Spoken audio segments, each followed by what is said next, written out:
Novels for ever میں خوش آمدید۔ آج کے ہمارے ناول کا نام ہے اب محبت کرنی ہے اور اس کی رائٹر ہے راشدہ رفعت۔ تو جلدی سے سٹارٹ کرتے ہیں اس ناول کو بغیر کسی دیر کے۔ صاحب، باہر بیٹھی بی بی پوچھ رہی ہے کہ اگر آپ مصروف ہیں تو وہ پھر کسی دن تشریف لے آئیں۔ کرامت نے کمرے میں جھانکتے ہوئے پوچھا۔ ہادی نے کلائی پر بندھی گھڑی میں وقت دیکھا۔ محترمہ کو 1.5 گھنٹہ تو انتظار کروا دیا تھا، جانے والی ہوتی تو اب تک جا چکی ہوتی۔ ٹھیک ہے یار، بھیجو انہیں۔ ہادی نے فائل بند کر کے میز پر پٹ رکھی تھی۔ ایک تو یہ بابا جان میری سمجھ سے باہر ہیں، ہر دوسرے دن کسی نمونے کو اٹھا کر بھیج دیتے ہیں۔ پھر آج کل کی لڑکیاں جانے اخبار کی نوکری میں انہیں کیا کشش لگتی ہے، خالی ڈگری لے کر سمجھتی ہیں کہ صحافت کی دنیا میں انقلاب برپا کر دیں گی۔ آج اسے صحیح معنوں میں بابا جان پر غصہ آ رہا تھا۔ کل رات کے کھانے پر انہوں نے سرسری سا ذکر کیا تھا، محب کے جانے کے بعد جو سیٹ خالی ہوئی ہے اس پر ایک بچی کو بھیج رہا ہوں تمہارے پاس، شاید کل صبح انٹرویو دینے آئے۔ اچھی ٹیلنٹڈ لڑکی ہے، رسمی سا انٹرویو کر لینا۔ رسمی سا انٹرویو؟ گویا آپ نے پھر کسی کو محترمہ کو بالا ہی بالا منتخب کر لیا ہے۔ اس نے خفگی سے انہیں دیکھا۔ ابھی اتنی مشکلوں سے تو اس نے مہین ہمدانی سے چھٹکارا پایا تھا۔ موصوفہ کسی ریٹائرڈ بیوروکریٹ کی صاحبزادی تھی اور بابا جان کے تعلقات کی وسعت کے لیے شیطان کی آن سے زیادہ کیا لفظ مناسب ہو سکتا تھا۔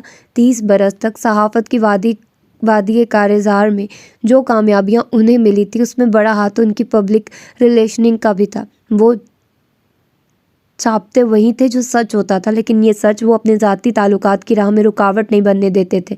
اور جب وہ سارے اختیارات ہادی کو سونپ کر عملی طور پر ریٹائر ہو چکے تھے، پھر بھی کبھی کبھار اس کے کاموں میں ایسی دخل در معقولات کر دیتے کہ وہ جھنجھلائے بغیر نہ رہ پاتا۔ میں آئی کم ان سر؟ مدھم سی آواز پر اس نے سر اٹھا کر سامنے دیکھا۔ اپنی جھنجھلاہٹ پر حد الامکان قابو پاتے ہوئے اس نے لڑکی کو اندر آنے کی اجازت دی۔ جی فرمائیے، کس لیے جوائن کرنا چاہتی ہیں آپ ہمارا اخبار؟ اس کے ہاتھ سے فائل لے کر سامنے بیٹھنے کا اشارہ کیا اور پہلا سوال ہی اس انداز میں داغا کہ محترمہ حیران رہ گئی تھی۔ یقیناً یہ آپ کا پیشن ہے، ایم آئی رائٹ؟ اس کے جواب کا انتظار کیے بنا اس نے پھر سوال لڑکھا دیا تھا۔ حسب توقع جواب میں اب بھی خاموشی ہی ملی۔ دیکھیے بی بی، بات یہ ہے کہ صحافت کے شعبے کو نوجوان نسل پیشن نہیں بلکہ فیشن سمجھ کر جوائن کرنا چاہتی ہے۔ حالانکہ جب آپ اس شعبے میں داخل ہو جاتے ہیں تب اندازہ ہوتا ہے کہ کس قدر مشکل شعبے کا انتخاب کیا آپ نے۔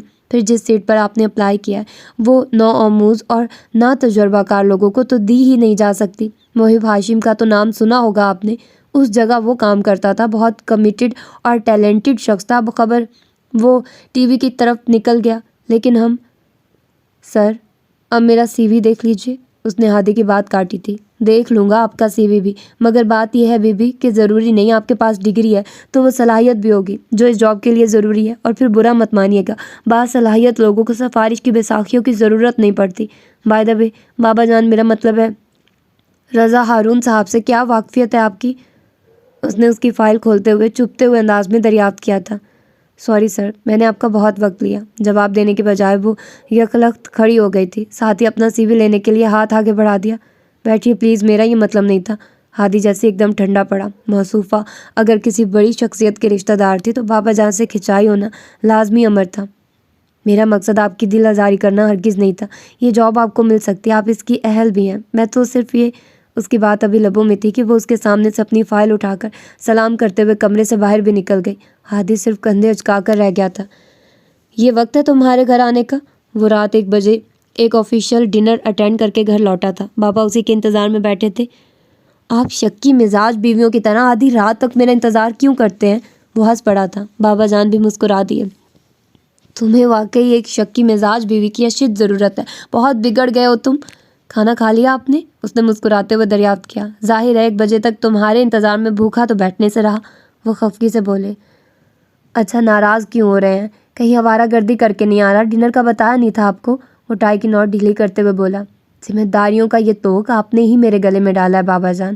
آج کل کمپٹیشن کا دور ہے، اپنی بقا کے لیے وقت اور محنت کی قربانی تو دینی پڑتی ہے۔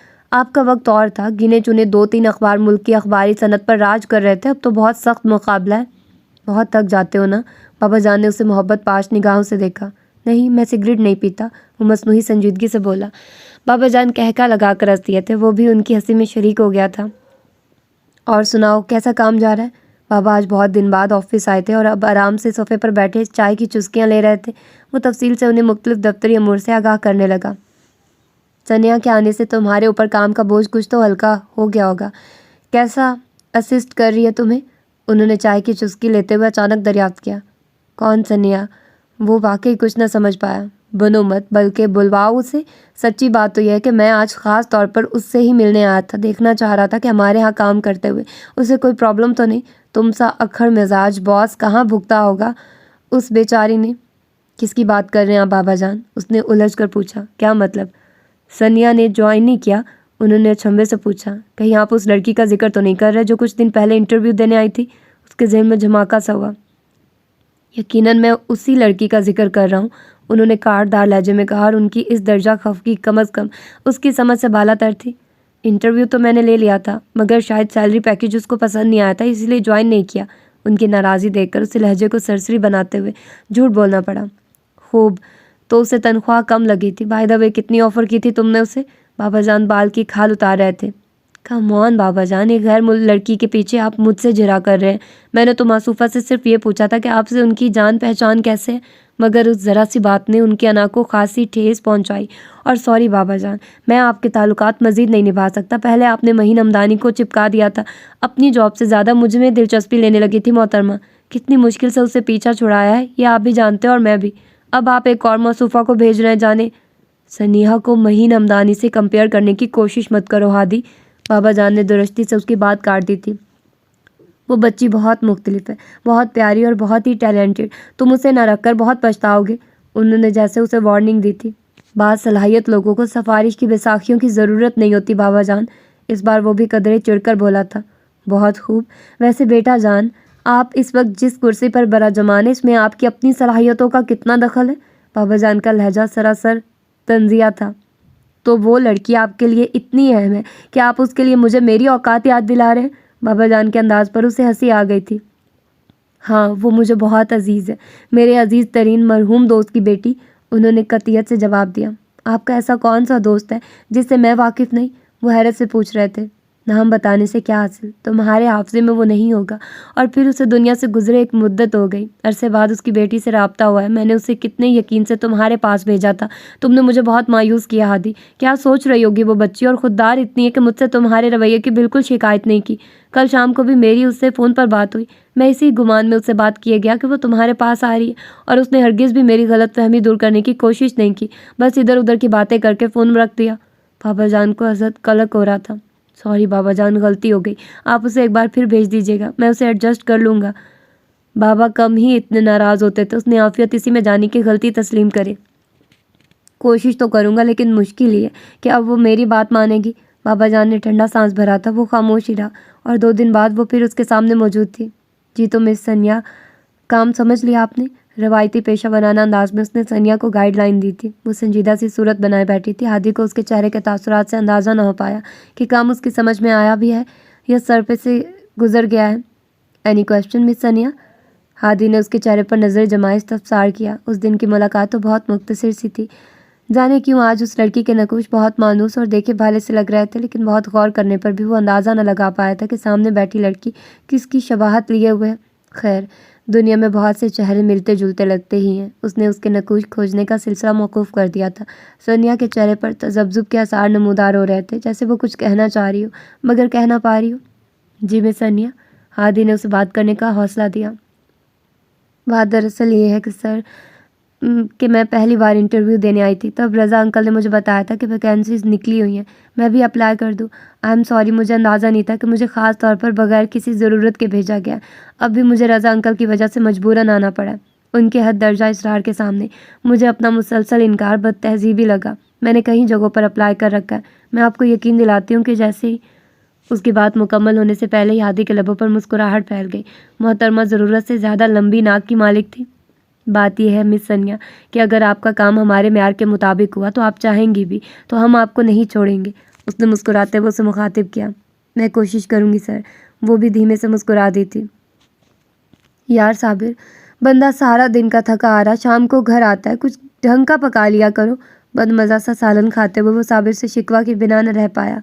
صاحب، 5 سال پہلے صابر اس گھر میں ڈرائیور کے طور پر آیا تھا، اب صابر کھانا بھی پکاتا ہے، ملازمہ کے سر پر کھڑے ہو کر صفائی بھی کرواتا ہے، لانڈری سے کپڑے بھی دھلواتا ہے، اور آپ دونوں گھر میں نہ ہوں تو گھر کی چوکی داری بھی کرتا ہے۔ یعنی صابر ڈرائیوری کے علاوہ ہر کام کرتا ہے، تو جس بندے کے سر پر اتنے کام ہو تو وہ کھانا ایسا ہی بنا سکتا ہے۔ پشتو لہجے میں اردو بولتا سرخ و سفید رنگت والا صابر آج کافی ناراض سا تھا۔ خیر ہے خان صاحب، اتنی برہمی؟ ہادی نے مسکراتے ہوئے پوچھا، جبکہ بابا جان خلاف توقع کھانے میں کوئی نقص نکالے بغیر بڑی رغبت سے کھانا کھا رہے تھے، جیسے اس گفتگو سے انہیں کوئی سروکار ہی نہ ہو۔ یہ آپ اپنے بابا جان سے پوچھو، صابر اس گھر کے لیے 24 گھنٹے جان مارتا ہے، اس ہڈ حرام پینوں سے چیخ چیخ کر سارے گھر کی صفائی کرواتا ہے، اور آپ کا بابا صاحب کالونی کے بچوں کو بلا کر گھر میں کرکٹ میچ کرواتا ہے، سارے گھر میں بچے وہ اودھم مچاتے ہیں کہ اللہ توبہ، فریج میں گھس کر چیزیں چٹ کر جاتے ہیں، لون کا ستیہ ناش کر دیتے ہیں۔ اب آپ ہی بتاؤ صابر غصہ نہ کرے تو کیا کرے؟ بالکل کرے، غصہ کرنا صابر کا حق بنتا ہے۔ ہادی نے اس کی ہاں میں ہاں ملائے۔ غصہ کرنا صابر کا حق بنتا اور اپنے حقوق و فرائض کا کچھ خیال ہے میاں؟ بابا جان تنک کر بولے۔ کیوں، اب میں نے کیا کر دیا؟ اس نے بے چارگی سے پوچھا۔ کب سے کہہ رہا ہوں شادی کر لو، تم بوڑھے ہوتے جا رہے ہو اور میں بوڑھا ترین پوتے پوتیاں کھلانے کی آرزو لیے ہوئے تمہاری ماں دنیا سے رخصت ہوئی، اب تم چاہتے ہو کہ میں بھی یہ حسرت لیے مر جاؤں؟ وہ جذباتی ہوئے تھے۔ صابر مسکراتے ہوئے واپس مڑ گیا۔ اس نے بڑے صاحب کو ان کی مرضی کی پچ تیار کر کے دے دی تھی۔ اللہ کا نام لے بابا جان، ممی کے انتقال کے وقت میری عمر بامشکل 19-20 سال تھی، وہ کہاں سے میری شادی کی حسرت لیے رخصت ہوئی ہیں؟ وہ حیران ہوتے ہوئے بولا۔ اچھا تو اب تو تمہاری عمر 19-20 سال نہیں ہے نا؟ شادی کے لیے یہی عمر مناسب ہوتی ہے۔ کتنا عرصہ ہو گیا تمہیں مجھے ٹالتے ہوئے، اب میں مزید انتظار نہیں کر سکتا، انہوں نے دو ٹوک لہجے میں باور کروایا۔ شادی تو میں کر لوں بابا جان، لیکن شادی کے لیے ایک عدل لڑکی کا ہونا بھی ضروری ہے، اور مجھے فی الحال کوئی ایسی لڑکی نہیں ملی جس کو ایک نظر دیکھنے کے بعد مجھے اپنا دل دے بیٹھوں۔ اپنا دل اپنے پاس سنبھال کر رکھو، وہ شادی کے بعد بھی دیا جا سکتا ہے، اور حیرت ہے کہ اتنے میچور ہو کر بھی تم پہلی نظر کی محبت پر یقین رکھتے ہو۔ میرا یہ مطلب نہیں تھا، وہ جھیم کر ہنس پڑا۔ خیر تمہارا مطلب جو بھی تھا، میرا مطلب صرف یہی ہے کہ اب تم سنجیدگی سے شادی کے متعلق کوئی فیصلہ کر لو۔ اتنی ڈھیر ساری لڑکیوں سے تمہاری الیک سے لیک ہے، کیا کوئی بھی بھلی نہیں لگتی؟ وہ اب دوستانہ انداز میں پوچھ رہے تھے۔ میں نے کسی کو اس نظر سے نہیں دیکھا، وہ صاف گوئی سے بولا۔ تو اب دیکھ لو، اور مجھے لگتا ہے کہ تمہاری نزدیک کی نظر کچھ کمزور ہے۔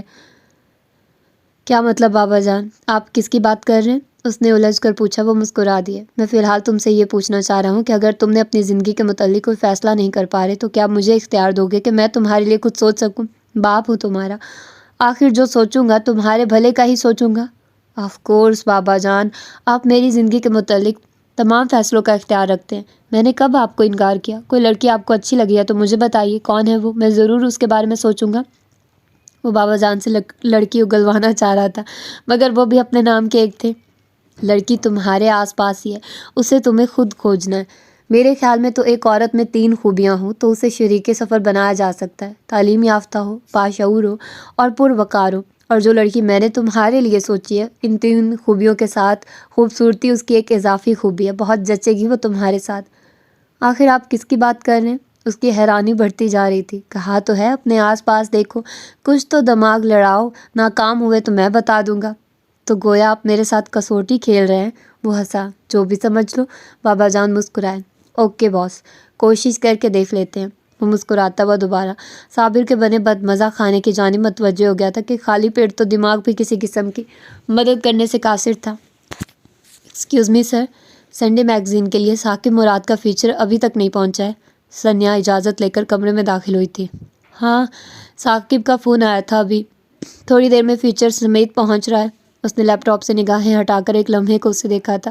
وہ جواب سن کر واپس پلٹ گئی۔ مس سنیا، اس نے اچانک ہی اسے پکارا۔ جی، وہ پھر مڑی۔ آپ یہاں سیٹ ہے نا؟ میرا مطلب ہے کوئی پرابلم تو نہیں؟ وہ شاید اپنی تسلی چاہ رہا تھا۔ سچ تو یہ تھا کہ سنیا نے چند دنوں میں ہی اپنا ٹیلنٹ ثابت کر کے دکھا دیا تھا۔ بظاہر چپ چاپ کام کیے جانے والی اس لڑکی میں بے پناہ صلاحیتیں تھیں۔ چند ہی دنوں میں اس کی زیرک نگاہوں نے یہ صلاحیتیں بھانپ لی تھی۔ اسے آج بھی افسوس تھا کہ پہلے دن وہ اس سے مس بیہیو کر گیا تھا۔ یوں تو وہ خود کو زیادہ قصوروار نہ گردانتا تھا کہ بابا جان کی سفارشی لڑکیوں کا اکثر و بیشتر فرسٹ فلور خالی ہوتا تھا۔ البتہ سنیا کا کیس بالکل مختلف تھا۔ شاید پہلی بار بابا جان نے کسی کی تعریف کرتے ہوئے مبالغے سے کام نہیں لیا تھا۔ وہ اس تعریف کی حقدار تھی۔ نہیں سر، مجھے یہاں کوئی پرابلم نہیں ہے، وہ شائستگی سے جواب دے کر پلٹ گئی تھی۔ وہ لڑکیوں کی اس کلاس سے تعلق نہیں رکھتی تھی جن سے کوئی فالتو بات چیت کی جا سکے۔ ہادی دل ہی دل میں خود کو اس کے احترام کے لیے مجبور پاتا تھا۔ سنیا جیسی باوقار لڑکی سے اس کا کم ہی پالا پڑا تھا، اپنے کام سے کام رکھنے والی، محنتی اور باصلاحیت۔ تھینکس بابا جان، زندگی میں پہلی بار آپ نے کسی ڈھنگ کے بندے کی سفارش کی ہے، اس نے مسکراتے ہوئے سوچا، پھر دوبارہ لیپ ٹاپ کی طرف متوجہ ہو گیا۔ یہ ایس خان کون صاحب ہیں؟ 2 دن سے کالم لگ رہا ہے ان کا، مجھے تو کوئی منجھا ہوا کالم نویس لگتا ہے، لیکن نام پہلے کبھی نہیں سنا۔ بابا ناشتے کی میز پر اس سے مخاطب تھے۔ پتہ نہیں بابا، شمسی ہی نئے کالم نگاروں کو دریافت کر رہا ہے، آفس جاؤں گا تو پوچھوں گا اس سے۔ وہ بخار اور فلو کی وجہ سے نرحال ہو رہا تھا، 2 دن سے گھر پر ہی بستر سنبھال رکھا تھا۔ بہت شاندار لکھا ہے، طنز و مزاح کی آمیزش کی وجہ سے سنجیدہ موضوع بھی ہلکا پھلکا ہو گیا، حالانکہ قلم میں کاٹ بہت ہے۔ بابا کی اتنی تعریفوں پر اس نے ان کے ہاتھ سے اخبار لیا، ابھی تو سرسری سا ہی پڑا تھا۔ چند دنوں سے اخبار میں نو آموز کالم نگاروں کے لیے ایک گوشہ مختص کیا گیا تھا، روز ہی کوئی نہ کوئی نیا نام چھپ رہا ہوتا، مگر اس سلسلے کا فیڈ بیک کچھ خاص نہیں مل رہا تھا۔ نئے لکھنے والے کالم نویسی کے تقاضوں پر پورے نہیں اتر رہے تھے، کالم کے بجائے مضمون کا گمان ہوتا، لیکن آج جس کالم کی بابا تعریف کر رہے تھے اس میں یقیناً کوئی خاص بات تو ہونی تھی، اور واقعی غور سے پڑھا تو لب آپ ہی مسکرانے لگے۔ طنز و مزاح کی آمیزش لیے بہت پختہ انداز تحریر تھا۔ اچھی دریافت ہے، اس نے شمسی کے انتخاب کو سراہا۔ آئندہ اس کالم کو نمایاں جگہ پر لگانا، بابا نے ہدایت کی۔ آپ کہیں تو ایڈیٹوریل پیج پر لگا دوں؟ وہ ہنسا۔ خیر وہ وقت بھی دور نہیں جب یہ ایڈیٹوریل پیج پر بھی آ جائے گی؟ اس نے اچنبھے سے دریافت کیا۔ یار بس مذکر مؤنث کی غلطیاں نکالتے رہا کرو، صابر کے ساتھ رہتے اتنے برس بیت گئے، زبان پر تو اثر پڑے گا نا۔ بابا جان کچھ سنبھلتے ہوئے بولے، لیکن ہادی نے ان کی بات غور سے سنی ہی نہ تھی۔ آج سوچ رہا ہوں آفس کا چکر لگا لوں، لیکن ہمت نہیں پڑ رہی، بچپن سے اس کی یہ عادت نہیں بدلی تھی، ذرا سی بیماری بھی نرحال کر دیتی تھی۔ ایک دن کا ریسٹ اور کر لو، بابا جان نے مشورہ دیا۔ کرنا ہی پڑے گا، جسم ٹوٹ رہا ہے اور سر میں شدید درد۔ اس نے خود پر نقاہت طاری کی۔ اب بوڑھا باپ تمہارا سر دباتا اچھا لگے گا کیا؟ اسی لیے تو کہتا ہوں شادی کر لو۔ بابا جان کی تان آج کل اسی بات پر ٹوٹتی تھی۔ وہ بنا جواب دیے مسکرا کر رہ گیا۔ السلام علیکم، اب کیسی طبیعت ہے آپ کی؟ سنیا اس سے مزاج پرسی کر رہی تھی، یہ اور بات کے جملے کے دوران ہی وہ 2 دفعہ چھینک چکی تھی۔ میں تو اب بہتر ہوں مس سنیا، لیکن شاید اب آپ فلو کی لپیٹ میں آ گئی ہیں۔ وہ مسکرایا۔ فلو؟ مس سنیا کو پچھلے 2 دنوں سے شدید ٹمپریچر بھی ہے، کل بھی میں نے انہیں زبردستی ہاف لیو پر گھر بھیجا تھا، ورنہ یہ تو قائد اعظم کے مقولے پر یقین رکھتی ہے، کام کام اور صرف کام۔ شمسی بھی اس وقت کمرے میں تھا، اس نے گفتگو میں حصہ لیا۔ ہادی نے ایک نگاہ سنیا کے چہرے پر ڈالی، اس وقت بھی اس کا چہرہ تمتمایا ہوا تھا، شاید بخار اب بھی نہ اترا تھا۔ ہادی دل ہی دل میں شرمندہ ہوا، وہ طبیعت خرابی کو جواز بنا کر 3 دن گھر بیٹھا رہا، اور یہاں یقیناً کام کی زیادتی کی وجہ سے سنیا کو آفس آنا پڑ رہا تھا۔ مس سنیا آپ 1-2 دن ریسٹ کر لیں، اس نے نرمی سے کہا۔ آج آ ہی گئی ہوں سر، طبیعت نہ سنبھلی تو کل کا ہاف لے لوں گی، اس نے ٹیشو سے ناک رگڑتے ہوئے جواب دیا۔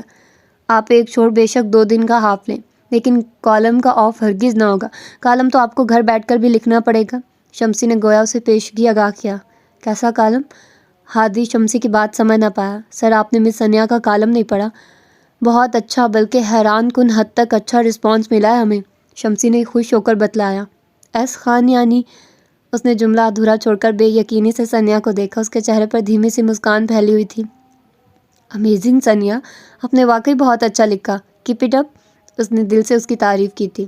ایسی بھی کوئی بات نہیں سر، آپ لوگ تو مجھے شرمندہ کر رہے ہیں، وہ جھیم گئی تھی، اور پھر فوراً ہی اس نے دفتری امور سے متعلق کوئی بات چھڑ کر موضوع بھی بدل دیا تھا۔ ہادی زیر لب مسکرا دیا تھا، اب اس لڑکی کی عادتوں کے متعلق وہ کچھ جاننے لگا تھا۔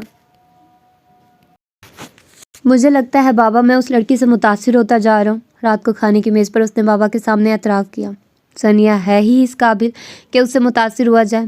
آپ کو کیسے پتا میں سنیا کی بات کر رہا ہوں؟ وہ حیران ہوا۔ تم بے شک نہ کرو، مگر میں تو سنیا کی ہی بات کر رہا ہوں، وہ مسکرائے۔ آپ کو پتا ہے وہ کالم جو آپ کو بہت پسند آیا تھا وہ سنیا نے لکھا تھا؟ اس نے اپنی دانست میں انہیں حیران کن بات بتائی۔ میں نے ہی اسے مشورہ دیا تھا، اس لڑکی میں بہت پوٹینشل ہے۔ یعنی کہ آپ اس روز مجھے بے وقوف بنا رہے تھے، یوں ظاہر کر رہے تھے جیسے آپ کو پتہ ہی نہیں کہ کالم کس نے لکھا ہے۔ اس نے انہیں خفگی سے دیکھا۔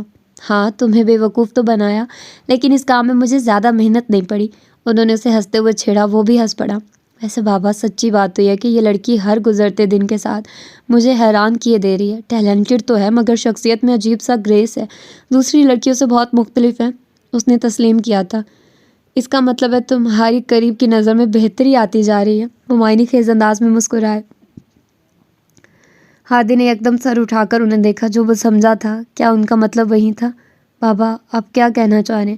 اس روز آپ جو کسوٹی کھیل رہے تھے کیا آپ مجھ سے ثانیہ کی شخصیت بجھوا رہے تھے؟ اس نے بے یقینی سے پوچھا.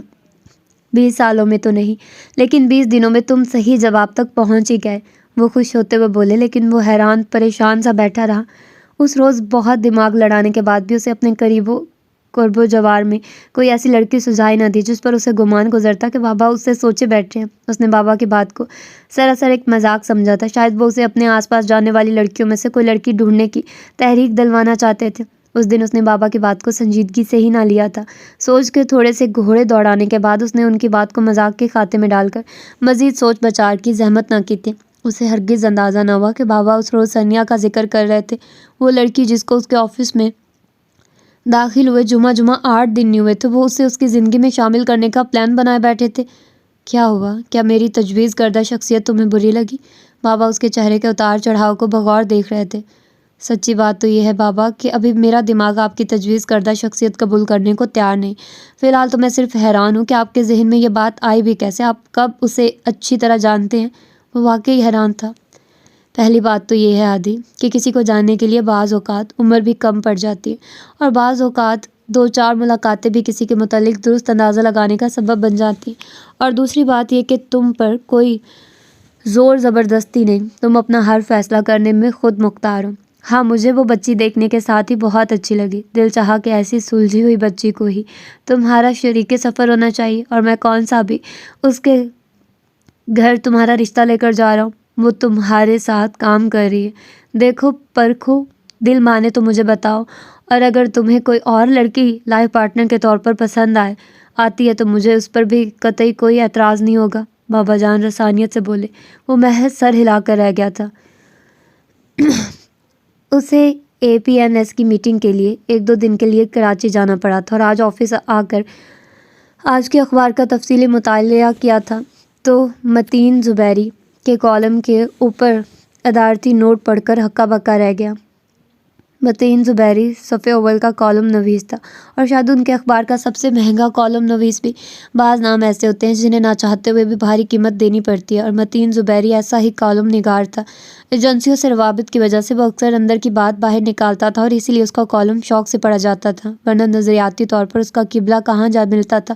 یہ کوئی ڈھکی چھپی بات نہ تھی. غیر ملکی سفارت خانوں کی تقریبوں میں جن صحافیوں کو خصوصی طور پر مدعو کیا جاتا ان میں متین زبیری سر فہرست ہوتا تھا. سرحد کے دونوں اطراف کے نام نہاد دانشوروں نے جو ادبی تنظیم قائم کر رکھی تھی وہ اس کا بھی رواں تھا. آج کے کالم میں اس نے حسب معمول پاکستان کی نظریاتی حساس پر اپنے مخصوص ڈھکے چھپے انداز میں سوال اٹھائے تھے لیکن آج اس کے کالم کے اوپر جلی حروف میں درج تھا. ادارے کا مضمون نگار کی رائے سے متفق ہونا ضروری نہیں. ایک قد آور کالم نگار کے لیے یہ ایک بہت بڑا تماچا تھا کہ اس کا اپنا اخباری اس کے لکھے کی حمایت کرنے سے انکار کر دے. ہادی یہ کمپین پڑھ کر سر پکڑ کر بیٹھ گیا تھا. نئے اخباروں نے بھاری معاوضوں کے عوض بہت سے کالم نویسوں کو پہلے ہی اپنی طرف کھینچ لیا تھا. یہ 2-4 نام بچے تھے جن کی وجہ سے اخبار کی ساکھ برقرار تھی اور اب یہ کیپشن جما کر گویا متین زبیری کو بھی ناراض کرنے کی کوشش کی گئی تھی. اس نے فوراً شمسی کو بلا بھیجا. شمسی یہ کیا حماقت ہے؟ اس نے اخبار شمسی کے سامنے میز پر پھینکا. مجھے بھی جب پتہ چلا تو دیر ہو چکی تھی سر. اور یہ ہمت میں نے نہیں مس ثانیہ نے کی ہے. اس کا غصہ دیکھ کر شمسی نے صاف صاف بتا دیا.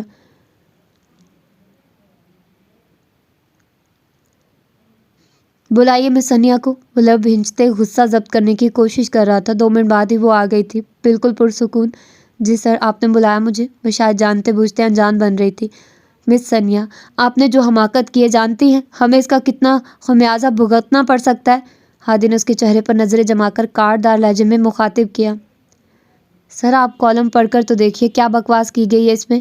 ثانیہ کو اس کا رد عمل دیکھ کر افسوس ہوا تھا. اس نے اخبار کھول کر ہادی کے سامنے پھیلایا. یہ دیکھیے سر قائد اعظم کی 11 اگست والی تقریر کو لے کر اس شخص نے نہ صرف بانی پاکستان کی شان میں ہرزہ سرائی کیا بلکہ 2 قومی نظریے کا بھی کھلم کھلا مذاق اڑایا. اور دیکھیے تو صحیح سقوط ڈھاکہ کا ذکر کتنے تمسخر امیز انداز میں کیا ہے۔ کالم پڑھ کر لگتا ہی نہیں کہ کسی پاکستانی صحافی کا نقطۂ نظر پڑھ رہے ہیں، بلکہ یوں لگتا ہے کہ یہ کسی پرو ہندوستانی شخص کا تحریر کردہ ہے۔ دل تو کر رہا ہے کہ اس کالم کا جواب بالکل اس کے سامنے والی جگہ پر کالم لکھ کر دوں، لیکن پھر سوچا کہ فی الحال تو اس کمپین سے کام چلاتی ہوں کہ ادارہ مضمون نگار کی رائے سے متفق نہیں، بعد میں کالم۔ مس سنیا، آپ ادارہ نہیں ہیں، ہادی نے اس کی بات کاٹ کر جتانے والے انداز میں کہا۔ سنیا نے ایک نگاہ اس کے برہم چہرے پر ڈالی اور نگاہیں جھکا لی۔ آپ محض اس ادارے کی امپلائی ہیں اور 2-4 کالم لکھ کر آپ سمجھ رہی ہیں کہ آپ بہت بڑی انٹلیکچوئل بن گئی ہیں اور ہر معاملے میں آپ کی رائے حرف آخر ہو گئی ہے، تو یہ غلط فہمی ہے آپ کی۔ ہمیں ہر نقطۂ نظر کے لوگوں کو اہمیت دینی پڑتی ہے۔ صحیح غلط کا فیصلہ کرنا ہمارا نہیں، قائرین کا کام ہے۔ آپ کی بہت مہربانی ہوگی اگر آئندہ آپ اپنی حب الوطنی اور جذباتیت اپنے تک ہی محدود رکھیں گی۔ حد سے زیادہ اعتماد آپ کو تو نقصان پہنچائے گا، مگر میں ہرگز نہیں چاہتا کہ اس کا خمیازہ ہمارے اخبار کو بھگتنا پڑے۔ اس نے سنیا کو ٹھیک ٹھاک قسم کی جھاڑ پلا دی تھی۔ سوری سر، وہ بامشکل بولی تھی۔ شدید غصے اور بے عزتی کے احساس سے اس کا چہرہ دہک رہا تھا۔ اس کا چہرہ دیکھ کر ہادی کو بھی اندازہ ہو گیا کہ وہ کچھ زیادہ ہی بول گیا۔ جا سکتی ہیں آپ، اس نے کہہ کر ایک فائل کھول لی۔ سنیا ایک لمحے کا توقف کیے بغیر واپس پلٹ گئی تھی۔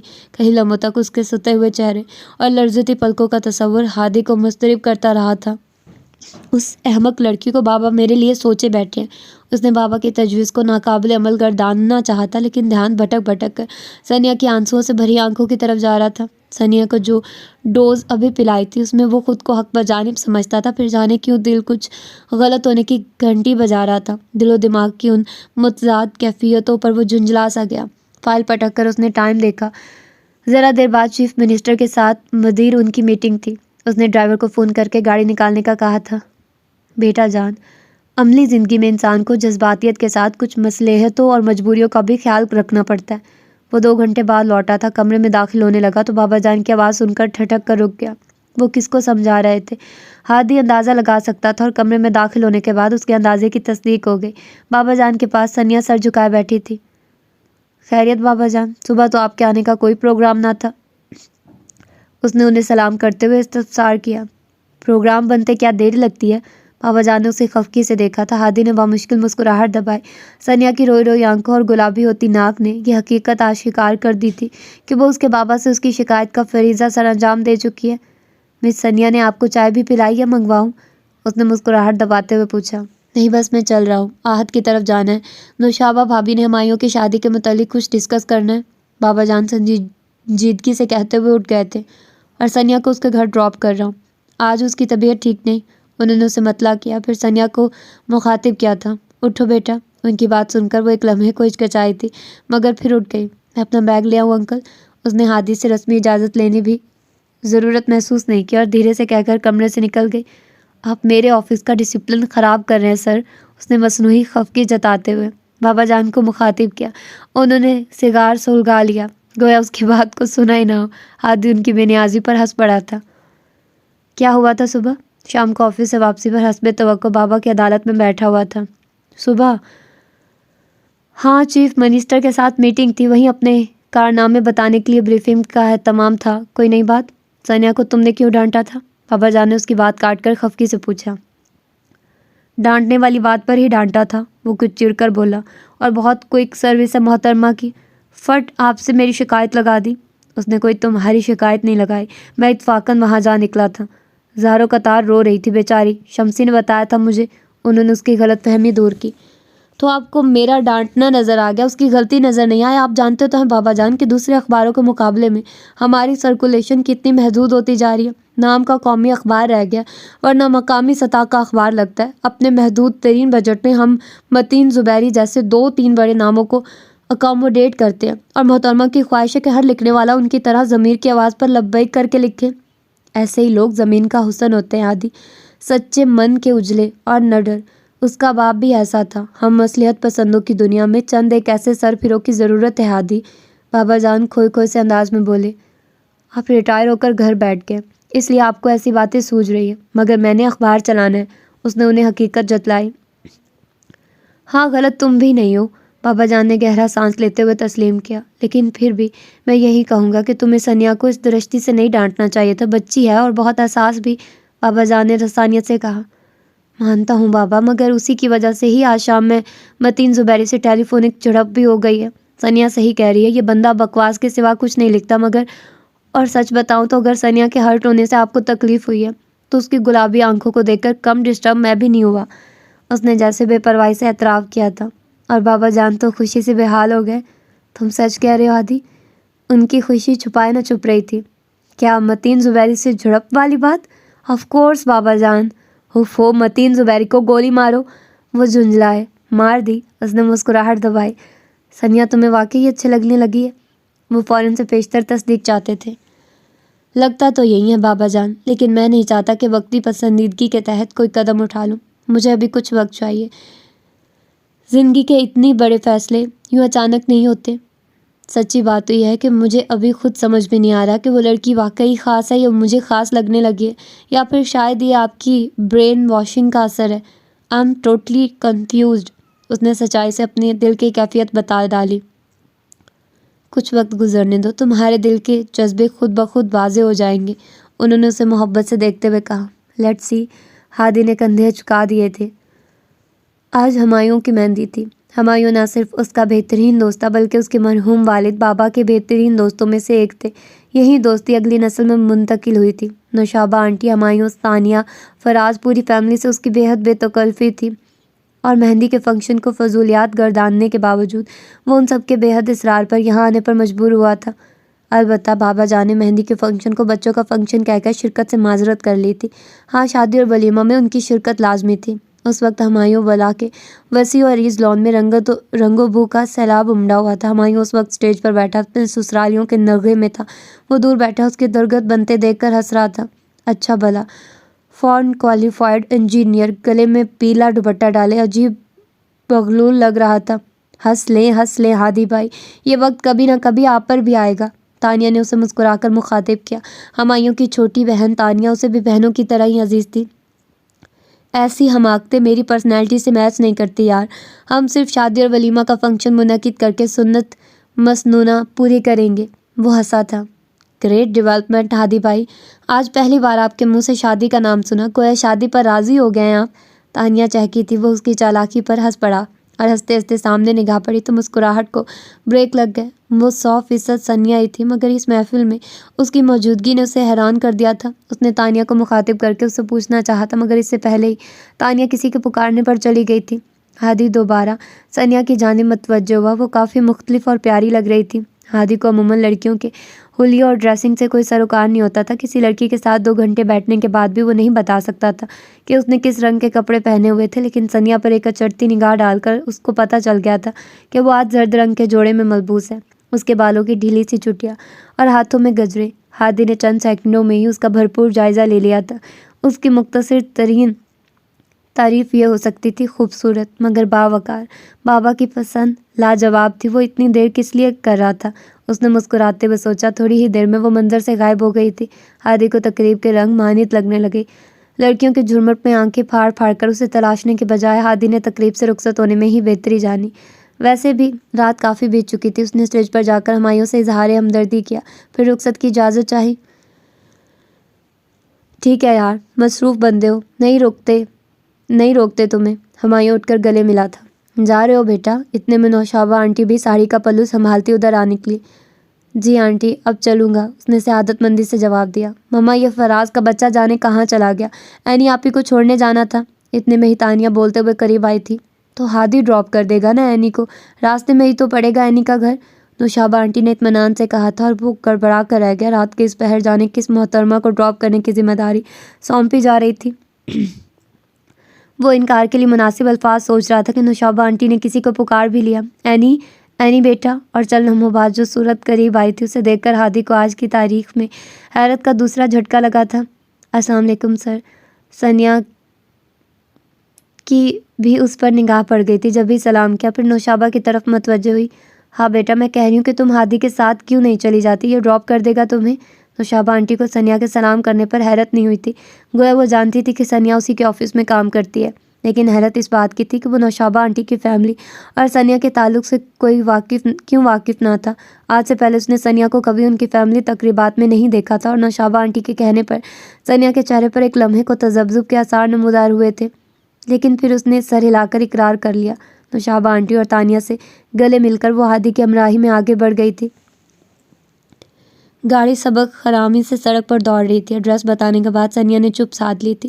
ویسے بھی اس روز والے واقعے کے بعد ثنیا آفس میں بھی چپ چاپ کام کیے جاتی، بے تکلفی تو خیر پہلے بھی کبھی نہ تھی، لیکن اب اس کی خاموشی میں جھلکتی خفگی ہادی کو زیر لب مسکرانے پر مجبور کر دیتی تھی۔ اگر بابا کی خواہش کے مطابق اس لڑکی سے کوئی رشتہ استوار ہوا تو وہ روٹنے منانے کے سلسلے کی پریکٹس کرنی پڑے گی۔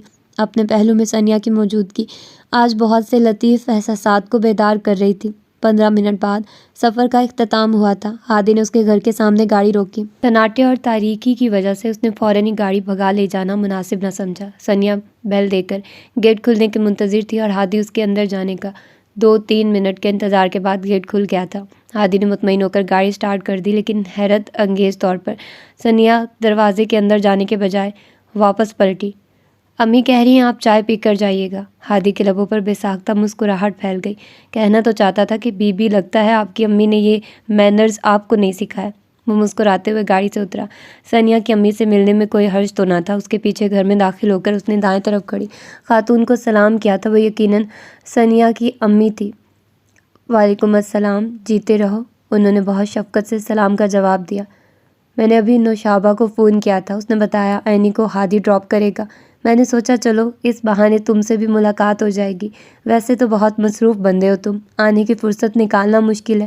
وہ اسے لے کر ڈرائنگ روم میں آ گئی تھی اور اب ہنستے ہوئے اس سے مخاطب تھی۔ ان کے بے تکلف انداز پر ہادی نے حیرت سے انہیں دیکھا اور اندر روشنی میں آنے کے بعد اسے اس مانوس لب و لہجے والی شخصیت کے نقوش کھوجنے میں چند پل بھی نہ لگے تھے۔ آمنہ آنٹی؟ وہ خوشگوار حیرت میں گھر گیا۔ پہچان لیا؟ وہ مسکرائی۔ آپ کو تو پہچان لیا، لیکن حیرت ہو رہی ہے کہ میں ان محترمہ کو نہیں پہچان پایا۔ وہ حیرت کے سمندر میں غوطہ زن تھا۔ 14-15 سال کم عرصہ تو نہیں ہوتا۔ تمہاری جگہ کوئی اور بھی ہوتا تو وہ بچپن کی عینی اور اب کی ثنیا کو پہچاننے میں غلطی کر جاتا، بلکہ اگر عینی بھی تمہیں کہیں سر راہ دیکھتی تو ہرگز نہ پہچان پاتی۔ ماشاءاللہ کتنے بڑے ہو گئے ہو تم، بلکہ بالکل رضا بھائی کی جوانی کا عکس۔ وہ اسے محبت سے دیکھتے ہوئے مسکرائی تھی۔ لیکن آپ بہت بوڑھی ہو گئی ہیں آمنہ آنٹی، اتنی کمزور، مجھے اب تک یقین نہیں آ رہا کہ میں آپ کو دیکھ رہا ہوں۔ تمہارے سکندر انکل کے انتقال کے بعد میں نے اتنی تو ہمت کر لی کہ زندگی کو گھسیٹ کر یہاں تک لے آئی۔ اگر عینی نہ ہوتی تو جینے کی کوئی امید ہی نہیں بچی تھی۔ آمنہ آنٹی کی آنکھیں جھلملا گئی۔ ہادی ایک لمحے کو چپ ہو گیا۔ اس کے ذہن کے پردے پر 16-17 برس پہلے والی آمنہ آنٹی کی شبیہ لہرانے لگی، خوبصورت، سمارٹ، زندہ دل اور ہنس مکھ۔ ان کی اور سکندر انکل کی بے مثال جوڑی تھی، ٹوٹ کر محبت کرتے تھے دونوں۔ اسے سکندر انکل شدت سے یاد آئے، بابا کے عزیز جان دوست۔ انہیں بچھڑے ایک مدت بیت گئی تھی، پھر بھی بابا کی یادوں میں وہ زندہ تھے۔ بچے جوان ہو جائیں تو ماں باپ بوڑھے ہی لگتے ہیں۔ اسے سوچوں میں گم دیکھ کر آمنہ آنٹی نے مسکرا کر پھر مخاطب کیا۔ وہ بھی جیسے ایک دم چونکا۔ ناقابل یقین سی بات ہے آمنہ آنٹی، آخر آپ کی آمد مجھ سے کیوں چھپائے گی، اور کہاں ہے وہ آپ کی چالاک بیٹی؟ کتنا عرصہ اس نے مجھے بے وقوف بنائے رکھا۔ اس نے ارد گرد نگاہ دوڑا کر ثنیا کو کھوجنا چاہا۔ انبلیویبل، اس نے ایک بار پھر خود کلامی کے سے انداز میں سر جھٹکا تھا۔ ثنیا مجھ سے اتنی اجنبی اور انجان بن کر کیوں ملی آمنہ آنٹی؟ آپ لوگوں کی آمد کو خاص طور پر میرے لیے ہی راز کیوں رکھا گیا؟ ابھی ہم احد انکل کی طرف سے آ رہے ہیں، وہ لوگ بھی باخبر ہیں۔ بابا بھی یقیناً سب کچھ جانتے تھے، لیکن انہوں نے بھی مجھے صرف یہی بتایا تھا کہ ثنیا ان کے کسی مرحوم دوست کی بیٹی ہے۔ سکندر انکل کسی مرحوم دوست کی فہرست میں نہیں آتے تھے آمنہ آنٹی، جن کا نام میری یادداشت سے محو ہونے کی بنا پر بابا نے ان کا تذکرہ ضروری نہیں سمجھا۔ سکندر انکل تو بابا کے بھائیوں جیسے دوست تھے۔ ان کے انتقال، حتیٰ کہ آپ لوگوں کے ابو ظہبی شفٹ ہونے کے باوجود بھی بابا نے ہمارے سامنے یادوں کے سہارے انہیں ہمیشہ زندہ رکھا۔ میرے تو گمان میں بھی نہ تھا کہ میرے آفس میں کام کرنے والی ثنیا در حقیقت سکندر انکل کی عینی ہے۔ سچ بتاؤں تو سکندر انکل کی عینی میرے ذہن میں ہمیشہ 7-8 برس کی عینی ہی آتی تھی۔ اس کا اصل نام ثنیا تو شاید ڈاکومنٹس کے لیے ہی تھا۔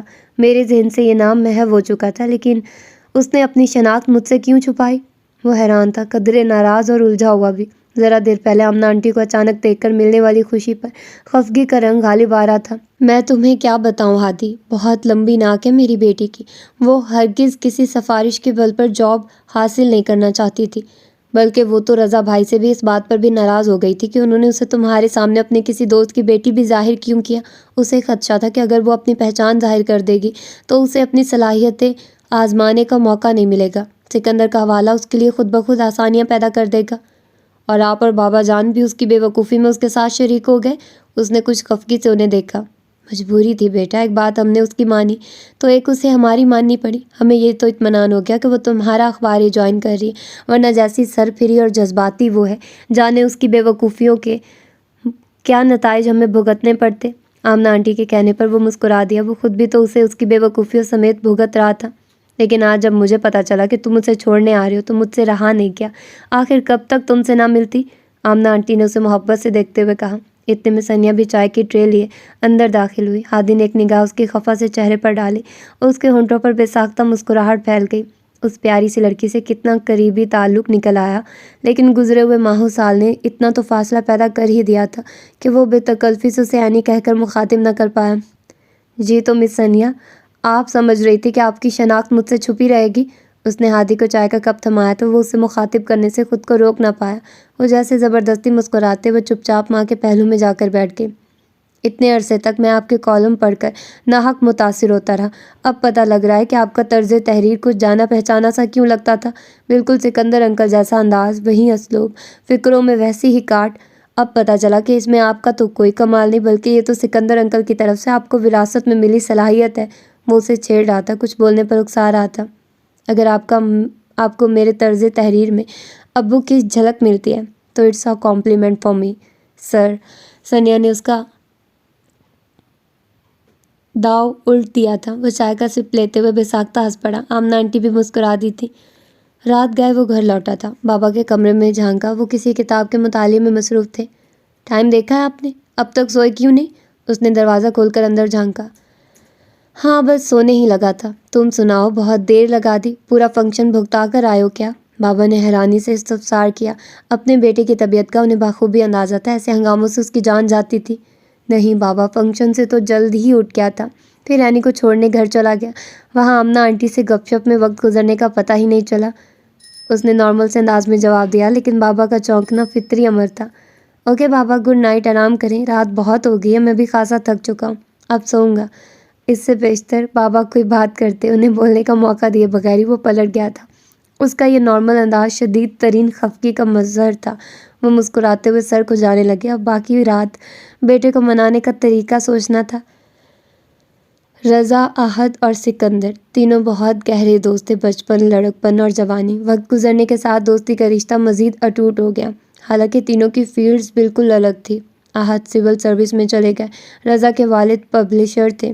رضا نے کاروبار میں نیا تجربہ کیا، مقامی سطح پر اخبار کا اجرا کیا جو جلد ہی قومی سطح پر چھپنے لگا تھا، اور سکندر تو خیر بھرپور شباب میں ملک کی جانی پہچانی شخصیت بن گئے تھے۔ تین خوش قسمت دوستوں کی ٹولی میں وہ عزت اور شہرت کے لحاظ سے سب سے زیادہ خوش قسمت ثابت ہوئے تھے۔ کھرے، نڈر اور بے باک صحافی، لیکن اپنے وطن سے محبت کے معاملے میں حد سے زیادہ جذباتی۔ جس اخبار میں جاتے اس کی سرکولیشن بڑھ جاتی، مگر ڈکلریشن منسوخ ہونے کا خطرہ ہو جاتا، سو حکومتی دباؤ پر اخباری مالکان عوام کے اس ہر دل عزیز لکھاری کو اخبار بدر کرنے پر مجبور ہو جاتے۔ رضا نے بہت دفعہ انہیں اپنے پاس بلایا، مگر وہ ہمیشہ ہنس کر ٹال جاتے۔ دوستی کو آزمائش میں ڈالنا میں مناسب نہیں سمجھتا۔ تمہیں مجھ پر بھروسہ نہیں؟ رضا انہیں آنکھیں دکھاتے۔ تم پر تو ہے، خود پر نہیں۔ تھک گیا ہوں یار۔ جوانی میں جوش تھا، کچھ کر گزرنے کا جذبہ، لیکن اب گھٹن بہت بڑھ گئی ہے، مایوسی چاروں طرف سے گھیر رہی ہے، امید کا کوئی سرا ہاتھ نہیں لگ رہا۔ وہ آئیڈیلسٹ تھے، ملک کے جن حالات کو سدھارنے کا عزم لے کر قلم تھاما تھا، ہر کوشش، ہر کاوش رائگاں جاتی دیکھ کر دل برداشتہ ہوتے جا رہے تھے۔ کتنے برسوں سے وہ ملک کے بنیادی ستونوں سے جو مکھی لڑ رہے تھے، کبھی طنز و مزاح کا سہارا لے کر، کبھی کاٹ دار انداز میں، کبھی انتہائی درد مندی سے ملک کی بھاگ دوڑ سنبھالنے والے ہاتھوں کو سمجھا رہے ہوتے۔ ان کے قلم نے انہیں عوام کے دلوں کی دھڑکن تو بنا دیا تھا، لیکن خواص کے لیے وہ درد سر بنتے جا رہے تھے۔ رضا اور احد دونوں انہیں سمجھانے کی کوشش میں ہلکان ہوتے رہتے۔ دیکھو میاں، تم جو اپنی لیلا کے لیے مجنوں بنے پھر رہے ہو، اس میں اتنی شدت پسندی ٹھیک نہیں، احد اسے سمجھاتے۔ لیلا سے ان کی مراد پاکستان ہوتا تھا۔ ملک کے حالات ٹھیک ہونا، صحیح قیادت ملنا، نظریاتی طور پر اسے درست ڈگر پر چلانا، نئی نسل کو نظریہ پاکستان سے روشناس کروانا بہت غور طلب مسائل ہیں، اور تم اپنے طور پر اپنا فرض ادا کر رہے ہو۔ لیکن خدا کے لیے اتنی ٹینشن نہ لیا کرو، اور میں تو کہتا ہوں کہ تم جیسے دانشور جو گیلی لکڑی کی طرح سلگتے رہتے ہیں، یہ محض ناشکری کی علامت ہے۔ جب اپنا پیٹ بھرا ہوا ہو تو بندہ ادھر ادھر کے مسائل پر سوچ بھی سکتا ہے اور کر بھی سکتا ہے۔ اللہ کا شکر ادا کیا کرو، اتنی اچھی بیوی ملی جو تم جیسے خپتی انسان کے ساتھ گزارا کر رہی ہے۔ اتنی پیاری بیٹی ہے، اگر گھریلو سکون نصیب نہ ہوتا تو کاہے کو ملک کے مسئلوں کو لے کر آدھی آدھی رات تک ٹہلتے، سگریٹ پھونکتے۔ رضا بھی ان پر گرم ہوتے۔ کہتے تو تم صحیح ہو، وہ بہت محبت سے آمنہ اور رینی کو دیکھتے۔ ویسے آمنہ بھابھی اپنے شوہر پر کڑی نگاہ رکھا کرے، کہتا تو یہ اپنے آپ کو بڈھا ہے، لیکن اس کی ڈاک چیک کریں، لڑکیاں مرتی ہیں اس پر۔ رضا انہیں چڑھتے۔ میری بیوی کو ورغلاؤ مت، یہ جانتی ہے میں اسے کتنی محبت کرتا ہوں۔ سکندر ہنستے ہوئے ان سے مخاطب ہوتے۔ جی میں جانتی ہوں کہ آپ مجھ سے کتنی محبت کرتے ہیں۔ میں دنیا کی واحد بیوی ہوں جس کو لو میرج کرنے کے باوجود شادی کی پہلی رات یہ سننے کو ملا کہ تم میری دوسری محبت ہو۔ آمنہ مصنوعی خفگی دکھاتے ہوئے شکوہ کرتی۔ سب ہنس پڑتے، جانتے تھے سکندر کی پہلی محبت کون ہے، اور سکندر خان اپنی اسی پہلی محبت پر قربان ہو گئے تھے۔ بظاہر یہ ایک کار حادثہ تھا، لیکن ان کے چاہنے والوں کو یقین ہی نہ آ سکتا تھا کہ یہ ایک اتفاقی حادثہ ہے۔ جس انداز میں ان کی کار کو ٹکر ماری گئی تھی، شفاف تحقیقات کی جاتی تو شاید ملکی سطح پر ایک بڑے کرپشن اسکینڈل کے مرکزی ملزمان تک کھرے جا ملتے۔ رضا اور احد نے تو سازش بے نقاب کرنے کی بہتری کوشش کی، لیکن آمنہ نے ساتھ نہ دیا۔ رضا بھائی، میں اپنا سہاگ کھو چکی ہوں، مزید کچھ کھونے کی ہمت نہیں۔ وہ غموں سے چور چور تھی۔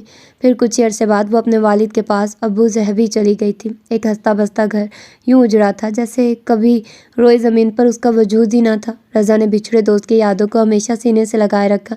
زندگی یوں ہی اپنی ڈگر پر چلتی رہی۔ کبھی مذاق مذاق میں ایک دوسرے کو بڈھا کہنے والے سچ مچ بوڑھے بوڑھے سے لگنے لگے، لیکن جب اولاد جوان اور سعادت مند بھی ہو تو بوڑھے وجود میں بھی جوانوں جیسی توانائیاں بھر جاتی ہیں۔ ان کا اثاثہ ان کا بیٹا ہادی رضا ان کی ساری ذمہ داریاں باخوشی اپنے کندھوں پر منتقل کر چکا تھا۔ چند برس پہلے اپنی رفیقہ حیات کو کھونے کے بعد دونوں باپ بیٹا ہی ایک دوسرے کے لیے سب کچھ تھے۔ احد کے بچے بھی جوان ہو چکے تھے اور وہ بھی بہت قابل نکلے تھے، لیکن احد بھی اولاد کی خوشیاں دیکھنے سے پہلے ہی دل کے دورے کے باعث دنیا سے منہ موڑ گئے۔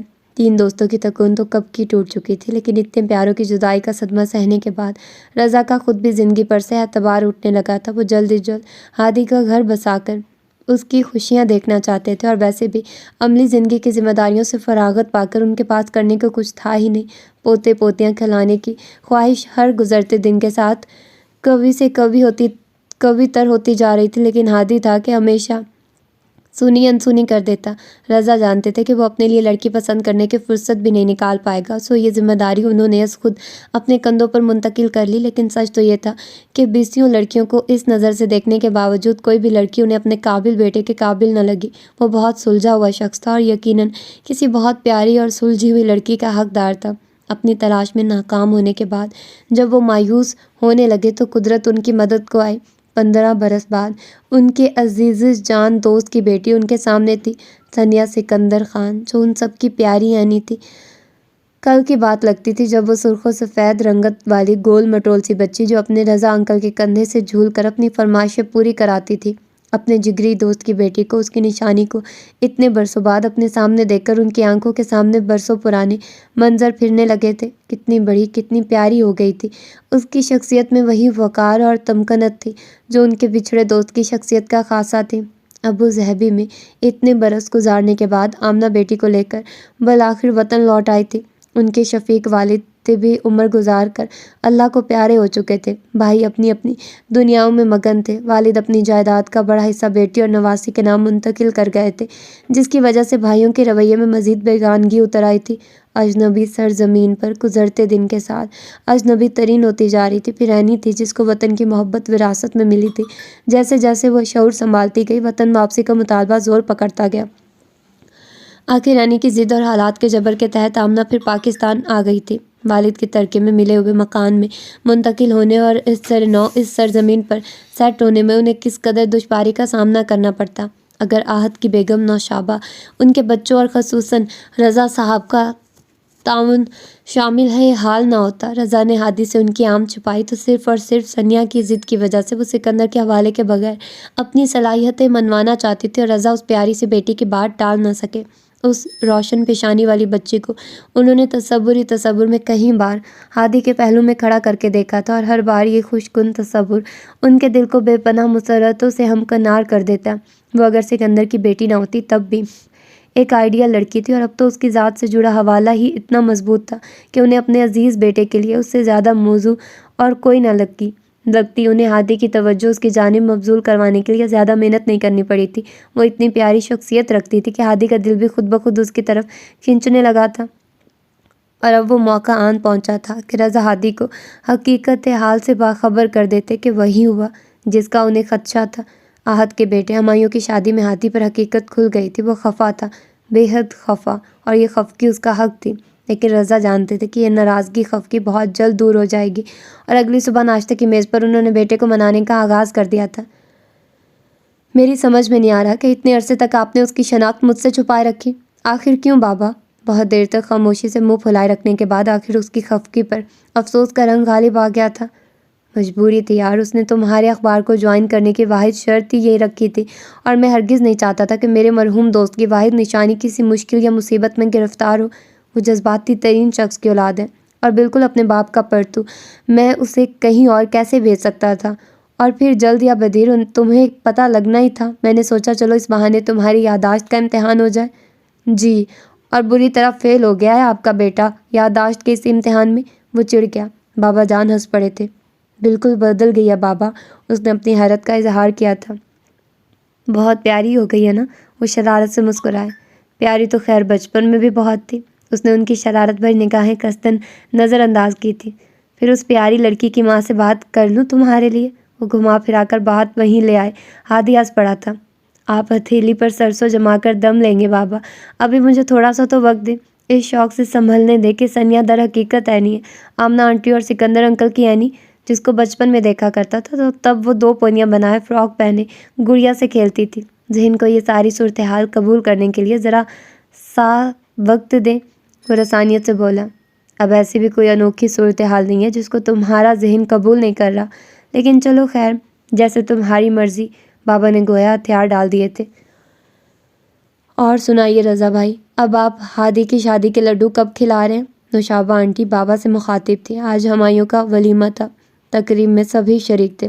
جب نوشابہ نے رضا کی توجہ اس جانب مبذول کروائی، کیا پوچھتی ہیں بھابھی، کب سے اس نالائق پر زور ڈال رہا ہوں، میری ماں نے بھی تو۔ مجھے تو لگتا ہے اپنے دوستوں کے پاس جانے کی باری بس آنے والی ہے، پوتے پوتیاں کھلانے کی خواہش لیے ہی رخصت ہو جاؤں گا۔ انہوں نے زبردستی کے جذبات خود پر طاری کیے۔ کیسی باتیں کرتے ہیں رضا بھائی، اللہ آپ کو سلامت رکھے اور اولاد کی خوشیاں دکھائے۔ سب سے پہلے آمنہ ہی اس جذباتی گفتگو کے اثر میں آئی۔ رضا بھائی کے کہہ ٹھیک رہے ہیں، بچے ہمارے سمجھانے میں کب آتے ہیں؟ ہمایوں کو دیکھیے، پچھلے 3-4 سال سے اس کے پیچھے پڑی ہوئی تھی کہ شادی کے لیے ہاں کر دے، ہمیشہ ٹال مٹول کرتا رہا، لیکن جب خود کو لڑکی پسند آ گئی تو 3 مہینے بھی صبر نہ ہو سکا، جھٹ پٹ شادی کروا لی۔ نوشابہ کے لہجے میں ہلکا سا گلہ جھلک رہا تھا۔ ہادی کو ہنسی آ گئی، دل ہی دل میں ہمایوں کی بیوی پر ترس بھی آیا۔ نوشابہ آنٹی ذرا تیکھے مزاج کی خاتون تھی، آثار بتاتے تھے کہ وہ ٹھیک ٹھاک قسم کی ساس ثابت ہوں گی۔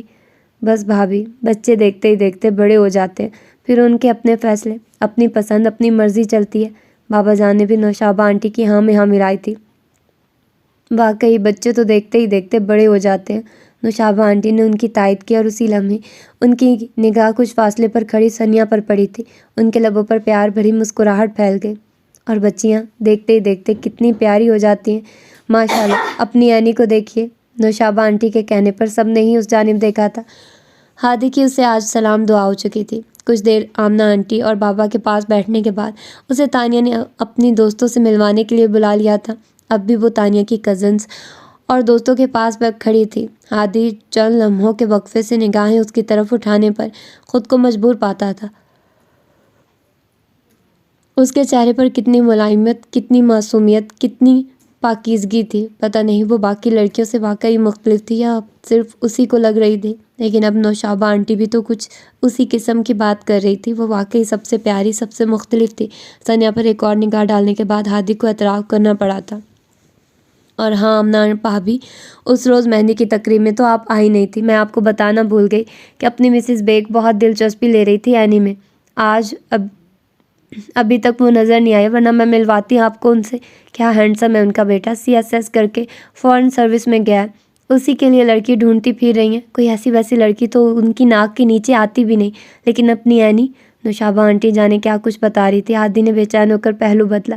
اسی لمحے بابا پر نگاہ پڑی، وہ بھی آنکھوں میں خفگی سموئے اسی کو تک رہے تھے۔ واقعی مزید دیر کرنا مناسب نہ تھا۔ وہ دل ہی دل میں بابا کی بات سے متفق ہو گیا تھا۔ پلیز بابا، مجھے 2-4 دن کی مہلت مزید دے دے، اس سے پہلے آپ آمنہ آنٹی سے بات کریں۔ میں خود ایک بار ثانیہ سے پوچھنا چاہتا ہوں، وہ اتنا عرصہ باہر رہی ہے، وہاں کسی دوست، اپنے کسی کزن سے اس کی کوئی کمٹمنٹ تو نہیں؟ گھر آ کر حسب توقع بابا نے یہی موضوع چھیڑا تھا جب اس نے رسانیت سے انہیں مخاطب کرتے ہوئے ذرا سی مہلت چاہی تھی۔ تم اس پر شک کر رہے ہو؟ وہ بچی ہرگز ایسی نہیں۔ بابا جان کو غصہ آ گیا تھا اور ان کی بات سن کر اسے ان سے زیادہ غصہ آ گیا تھا۔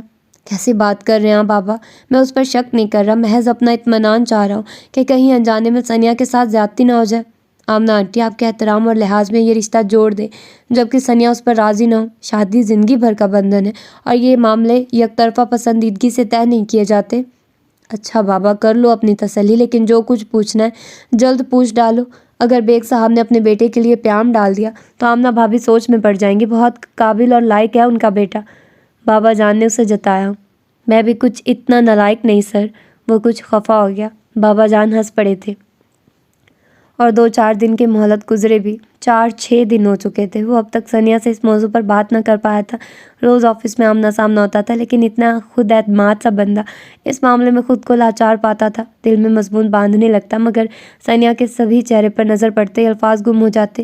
بابا کہیں بار استفسار کر چکے تھے اور وہ خجالت سے سر کھجا کر رہ جاتا، لیکن آج اس نے مصمم ارادہ کر لیا تھا، چاہے کچھ بھی ہو جائے وہ ثانیہ سے 2 ٹوک بات کرے گا۔ اور جانے وہ کیا پوچھنے آئی تھی کہ ہادی نے اسے روک لیا۔ رکیے ثانیہ، مجھے آپ سے ضروری بات کرنی ہے۔ جی سر کہیے۔ وہ پوری طرح اس کی طرف متوجہ ہوئی۔ شاید آپ کو لگے کہ میں پرسنل ہو رہا ہوں، لیکن اگر آپ کچھ دیر کے لیے بھول جائیں کہ میں آپ کا باس ہوں، اگرچہ آپ نے صرف یہی تعلق استوار کر رکھا ہے، پھر بھی ہمارے فیملی ٹرمز نظر رکھے جائیں تو میں ایک انتہائی ذاتی نوعیت کا سوال پوچھنا چاہوں گا۔ اس نے بے ربط سی تمہید باندھی۔ پوچھیے سر۔ وہ ذرا سا مسکرائی تو ہادی کی ہمت بندھی تھی۔ آپ کہیں کمیٹڈ تو نہیں؟ اس نے پوچھ ہی لیا۔ ثانیہ نے فوراً نفی میں گردن ہلا دی۔ چند لمحوں کے لیے ہادی کو اگلی بات نہ سوچ سکی۔ اب میں جاؤں سر؟ ثانیہ نے کچھ لمحوں کے انتظار کے بعد پوچھ ڈالا۔ ثانیہ، ہر انسان کے ذہن میں لائف پارٹنر کے لیے ایک خاکہ ہوتا ہے۔ آپ کے ذہن میں کوئی خاص سوچ، کوئی خاکہ؟ ہادی نے ثانیہ کا سوال سنی انسنی کرتے ہوئے پوچھا۔ نہیں سر، میں نے کبھی اس بارے میں سوچا ہی نہیں، اس نے سادگی سے جواب دیا تھا۔ ہادی نے انکارا بھرا۔ چند لمحوں کے لیے دونوں کے بیچ پھر خاموشی در آئی تھی۔ ثانیہ اس کے اگلے سوال کی منتظر تھی۔ یہ جاب آپ کا پیشن ہے ثانیہ، ایم آئی رائٹ؟ وہ پوچھ رہا تھا۔ ایبسلیوٹلی رائٹ سر، مختصر جواب آیا۔ کوئی ایسا شخص جس کی ہمراہی میں آپ قلم سے تعلق توڑے بغیر؟ وہ جانے کس بات کی تمہید باندھ رہا تھا، مدھم سی مسکراہٹ نے ثانیہ کے لبوں کا احاطہ کر لیا۔ ہادی کی زیرک نگاہوں سے وہ مسکراہٹ پوشیدہ نہ رہ پائی تھی۔ اس سے پہلے وہ کسی قسم کا استفسار کرتا، ثانیہ نے اپنا گود میں دھرا ہاتھ اس کے سامنے کیا تھا۔ بائیں ہاتھ کی تیسری انگلی میں خوبصورت سی انگوٹھی جگمگا رہی تھی۔ چند لمحوں کے لیے ہادی کا دماغ الجھ گیا۔ کل شام رضا انکل ہمارے گھر آئے تھے، کچھ دن پہلے۔ انہوں نے امی کے سامنے آپ کا پرپوزل پیش کیا تھا، اور کل شام میری رضامندی جان لینے کے بعد انہوں نے مجھے یہ انگوٹھی پہنا دی۔ اس نے اطمینان سے آگاہ کرتے ہوئے ہاتھ دوبارہ پیچھے ہٹا لیا۔ ہادی کی باقی مانندہ ساری تمہیدیں دھری کی دھری رہ گئی تھی۔ اب میں جاؤں سر؟ وہ بظاہر سنجیدگی سے پوچھ رہی تھی۔ جی، ہادی اس کے علاوہ کیا کہہ سکتا تھا۔ بہت دیر سے آئے بیٹا، آج صابر نے کمال کر دیا۔ ایسا شاندار ڈنر تیار کیا کہ کھاؤ گے تو انگلیاں چاٹتے رہ جاؤ گے۔ بس جلدی سے فریش ہو جاؤ، میں کھانا لگواتا ہوں۔ آفس سے واپسی پر بابا اس سے مخاطب تھے۔ بھوک نہیں ہے، اس نے سپاٹ سے انداز میں جواب دیا۔ بابا نے ذرا چونک کر اسے دیکھا۔ کیا بات ہے، کچھ خفا خفا سے لگ رہے ہو؟ کیوں؟ کیا خفا ہونے کا حق بھی نہیں ہے مجھے؟ وہ مزید روکھا ہوا۔ حق تو ہے، مگر وجہ بھی تو پتہ چلے، بابا نے رسانیت سے پوچھا۔ کل آپ آمنہ آنٹی کے ہاں گئے تھے؟ اوہ، بابا کے لبوں پر مسکراہٹ پھیل گئی۔ بیٹے کی خفگی کی ساری وجہ سمجھ میں آ گئی تھی۔ ہاں، بس اتفاقاً کل شام وہاں چلا گیا تھا۔ اور اتفاقاً ہی میرا رشتہ پیش کر دیا؟ اس نے ناراضی سے پوچھا۔ بابا نے مسکراہٹ چھپاتے ہوئے اس بات میں سر ہلا دیا، گویا اس کے بعد سے مکمل اتفاق ہو۔ اور اتفاقاً ہی آپ کی جیب سے انگوٹھی بھی برآمد ہو گئی، جو آپ نے جھٹ سے ثنیا کی انگلی میں پہنا بھی دی، اس نے طنز کیا۔ بابا اس بار اپنی ہنسی نہ روک پائے۔ اچھا، تو ساری ناراضی اس بات پر ہے کہ انگوٹھی میں نے کیوں پہنائی؟ انہوں نے ہنستے ہوئے چھیڑا۔ پلیز بابا، ہنسیے مت، آپ کو نہیں پتہ کہ آج مجھے آپ پر کتنا شدید غصہ آیا تھا۔ ثنیا کو اپنے آفس بلا کر آدھے گھنٹے تک بات کی تمہید باندھتا رہا، اور آخر میں اس نے مزے سے اپنا انگوٹھی والا ہاتھ آگے کر کے دکھا دیا۔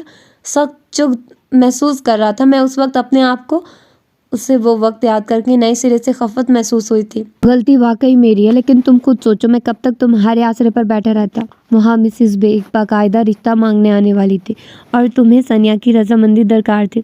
اس کی رائے جانے بغیر تم کوئی فیصلہ نہ کر پا رہے تھے، تو بس اس کی رائے میں نے جان لی۔ اس نے آمادگی دکھائی، تبھی انگوٹھی پہنا کر آیا ہوں اسے۔ بابا نے اسے تسلی دی تھی۔ بڑی مہربانی آپ کی، وہ جل کر بولا تھا۔ اچھا، اب چہرے کے بگڑے زاویے درست کر لو۔ تمہیں تو خوش ہونا چاہیے کہ سب کچھ اتنی آسانی سے ہو گیا۔ لوگوں کی پسند کی لڑکی سے شادی کرنے کے لیے کتنے پاپڑ بیلنے پڑتے ہیں۔ جی، کیونکہ سب کے بابا آپ کی طرح کوآپریٹو جو نہیں ہوتے۔ اس بار وہ بھی ہنس پڑا تھا۔ کچھ بھی تھا ثنیا کا خود سے منسوب ہونے کا تصور اتنا خوشگوار تھا کہ زبردستی کی طاری کی گئی خفگی رخصت کرنی پڑ گئی۔ بابا نے بھی اس کی بات سن کر جاندار قہقہ لگا دیا تھا۔ آمنہ آنٹی نے آج ہمایوں اور اس کی نئی نویلی دلہن کے اعزاز میں ڈنر کا اہتمام کیا تھا۔ احد انکل کی فیملی کے ساتھ بطور خاص اسے اور بابا کو بھی انوائٹ کیا گیا تھا۔ بات طے ہونے کے بعد وہ پہلی بار آمنہ آنٹی سے ملنے جا رہا تھا۔ اپنی ڈریسنگ پر آج اس نے خصوصی توجہ دی تھی۔ تیار ہو کر آیا تو بابا نے اسے محبت سے دیکھتے ہوئے توصیفی کلمات سے نوازا تھا۔ آپ کا بیٹا ہوں، ڈیشنگ تو لگنا ہے، اس نے مسکراتے ہوئے تعریف وصول کی۔ آمنہ آنٹی کے ہاں پہنچا تو انہوں نے بہت محبت سے پیشانی چوم کر دعا دی تھی۔ تقریب کے دلہا تو تم لگ رہے ہو، ہمایوں نے بھی اسے دیکھتے ہی ہنس کر چھیڑا تھا۔ وہ مسکرا کر رہ گیا۔ متلاشی نگاہیں ثنیا کو ڈھونڈ رہی تھی۔ آخر کولڈ ڈرنکس پیش کرنے کے لیے وہ نمودار ہو ہی گئی۔ ہلکے رنگ کے اسٹائلش سوٹ میں وہ اپنے معمول کے سادہ سے حلیے کے برعکس کچھ مختلف اور بہت پیاری لگ رہی تھی۔ السلام علیکم سر۔ نگاہوں کا تصادم ہوا تو ثنیا کو سلام کرتے ہی بنی، ورنہ اس کی مسکراتی نگاہوں سے آج وہ کچھ کنفیوز ہو رہی تھی۔ ابھی بھی سر، حد ہے اینی، ہمایوں نے اسے ٹوکا۔ ہمایوں بھائی پلیز، اس نے آنکھوں میں التجا سمو کر اسے دیکھا، گویا مزید چھیڑ چھاڑ سے باز رکھنا چاہ رہی ہوں، لیکن آج تو سبھی بہت موڈ میں تھے۔ ہمایوں، اس کی بیوی ردا، جو چند ملاقاتوں میں ہی ثنیا کی بہت اچھی دوست بن چکی تھی، اور تو اور اس سے چند برس چھوٹی تانیہ بھی، سبھی مستقل ہلکے پھلکے انداز میں دونوں کو چھیڑنے میں لگے ہوئے تھے۔ ہادی تو خیر یہ سب بہت انجوائے کر رہا تھا، مگر ثنیا کی جان پر بنائی تھی۔ کہاں پرسوں آفس میں وہ گھبرایا سا تمہیدیں باندھ رہا تھا اور ثنیا لطف لے رہی تھی، لیکن آج معاملہ بالکل برعکس تھا۔ وہ آفس والا سنجیدہ مزاج سا ہادی تو لگ ہی نہ رہا تھا۔ اس کی لو دیتی آنکھیں مسلسل ثنیا کو گھیرے ہوئے تھی۔ بہت حاضر جوابی سے وہ ہمایوں وغیرہ کے فکرے لوٹا رہا تھا۔ بڑوں کی محفل دوسرے کمرے میں جمی تھی، شاید اسی لیے سب اتنے پھیل رہے تھے۔ اللہ اللہ کر کے ڈنر اختتام کو پہنچا تھا، اور وہ جو سوچ رہی تھی کہ مہمان بس اب رخصت ہوا چاہتے ہیں، رضا انکل نے ایک اور شوشہ چھوڑ دیا۔ آج سب لوگ اکٹھے ہیں، آمنہ بھابھی کیا خیال ہے منگنی کی باضابطہ رسم نہ ادا کر لی جائے؟ اس نے حیرانی سے انہیں دیکھا۔ ابھی 4 دن پہلے تو وہ اس کی انگلی میں انگوٹھی پہنا کر گئے تھے، لیکن آمنہ نے بھی اقرار میں سر ہلا کر خوش دلی سے رضامندی دے دی تھی۔ لیکن انکل، وہ اپنی جیب میں ہاتھ ڈال کر ایک اور نفیسی انگوٹھی برآمد کر چکے تو اس نے ہچکچا کر ان سے کچھ کہنا چاہا۔ اینی آپی، آپ کو کیا اعتراض ہے؟ بیٹھے بٹھائے 2 قیمتی انگوٹھیوں کی مالک بن رہی ہیں۔ تانیہ نے اس کی بات شروع ہونے سے پہلے ہی کاٹ دی۔ ہاں اینی، ایک ہی بندے کے نام کی 2 انگوٹھیاں پہننا شرعی اور قانونی طور پر جائز ہے۔ ہمایوں نے بھی مسکراہٹ دباتے ہوئے چھیڑا۔ آؤ ہادی، وہاں کھڑے کیا منہ دیکھ رہے ہو؟ رضا صاحب نے بیٹے کو پکارا۔ جی بابا۔ وہ فرما برداری کے ریکارڈ توڑتا قریب آیا تھا۔ انہوں نے اسے انگوٹھی تھماتے ہوئے ثنیا کے قریب بیٹھنے کا اشارہ کیا تھا۔ اس کی تو جیسے دلی مراد برائی تھی۔ ثنیا کو گردن جھکانے کے سوا کوئی چارہ نہ بچا تھا۔ ہادی کے کلون کی مہک اطراف میں پھیل گئی تھی۔ وہ اس کے بالکل قریب بیٹھ چکا تھا۔ تانیہ موبائل ہاتھ میں پکڑے ان کے بالکل سامنے تصویر اتارنے تیار بیٹھی تھی، لیکن اس کے بار بار کہنے کے باوجود ثانیہ نے گردن نہ اٹھائی گئی۔ شرماتے ہوئے اچھی لگ رہی ہیں آپ۔ ہادی نے دھیرے سے اس کا ہاتھ پکڑ کر انگوٹھی پہناتے ہوئے سرگوشی کی تھی۔ مبارک سلامت کا شور مچ گیا تھا۔ ثانیہ دل کی دھڑکن سنبھالنے میں ناکام ہوئی جا رہی تھی۔ محض چند دن پہلے جب رضا انکل ہادی کا پرپوزل لے کر آئے تھے تو آمنہ کی بے پناہ خوشی اور طمانینت دیکھ کر اس نے ہاں کر دی تھی۔ اس کے دل کے اوراق بالکل کورے تھے۔ ماں اس کے مستقبل کے حوالے سے کتنی پریشان رہتی تھی وہ بخوبی آگاہ تھی۔ پھر زندگی کسی نہ کسی کے ساتھ تو بسر کرنی تھی۔ ہادی دیکھا بھالا تھا، اتنے دن اس کے ساتھ گزارنے کے بعد بھی اس کی شخصیت کی کوئی ایسی خامی سامنے نہ آئی تھی جس کو بنیاد بنا کر وہ انکار کرتی۔ پھر اس کی سب سے بڑی اضافی خوبی یہ تھی کہ وہ رضا انکل کا بیٹا تھا۔ رضا انکل جو اس کے پاپا کے عزیز ترین دوست تھے، اور پاپا کے حوالے سے ہی وہ اسے کتنا عزیز رکھتے تھے، بالکل ایک شفیق باپ کی طرح۔ ثانیہ نے ماں کے فیصلے پر دل کی آمادگی کے ساتھ سر جھکایا تھا، لیکن 4 دنوں میں ہی دل کی آمادگی بڑھ کر پسندیدگی بن گئی تھی، اور اب ہادی کے پہلو میں بیٹھے بیٹھے تو دل دھڑک کر ایسے شور مچا رہا تھا کہ وہ خود بھی حیران تھی۔ شاید جب سے اس نے ہادی کی آنکھوں میں اپنے لیے مچلتے جذبے دیکھے تھے تو دل کے کورے کاغذ پر محبت کی تحریر ابھرنے لگی تھی۔ کچھ بھی تھا، وہ خوش تھی اور بے انتہا مطمئن۔ وہ جانے اس سے کیا معاملہ ڈسکس کرنے آئی تھی، لیکن ہادی کی متبسم نگاہیں مسلسل اس پر مرکوز تھی۔ پتہ نہیں وہ دھیان سے اس کی بات سن بھی رہا تھا یا نہیں۔ آپ مجھے کنفیوز کر رہے ہیں سر، آخر اس نے روحان سی ہو کر اسے ٹوک ہی دیا۔ میری بات سنو ثانیہ، اگر آئندہ تم نے مجھے سر کہا تو میں یہ پیپر ویٹ اٹھا کر تمہارے سر پر دے ماروں گا۔ وہ ایک دم سنجیدہ ہوتے ہوئے بولا۔ وہ بے چارگی سے بس اسے دیکھ کر رہ گئی۔ اچھا بتائیے کیا پوچھ رہی تھی؟ ہادی کو جیسے اس پر ترس آ گیا۔ ثانیہ نے سکون کا سانس لیتے ہوئے دوبارہ مسئلہ اس کے گوش گزار کیا تھا۔ تم نے میری پہنائی ہوئی انگوٹھی کیوں اتار دی؟ وہ چپ ہوئی تو ہادی نے پوچھا تھا۔ اس پر ثانیہ کا جی چاہا اس کا یا اپنا کسی ایک کا سر پیٹ لے۔ اچھا سوری بھائی، ویسے ہی ایک بات پوچھ لی تھی، ناراض کیوں ہو رہی ہو؟ ہادی کو اس کے چہرے کے تاثرات دیکھ کر ہنسی آ گئی تھی۔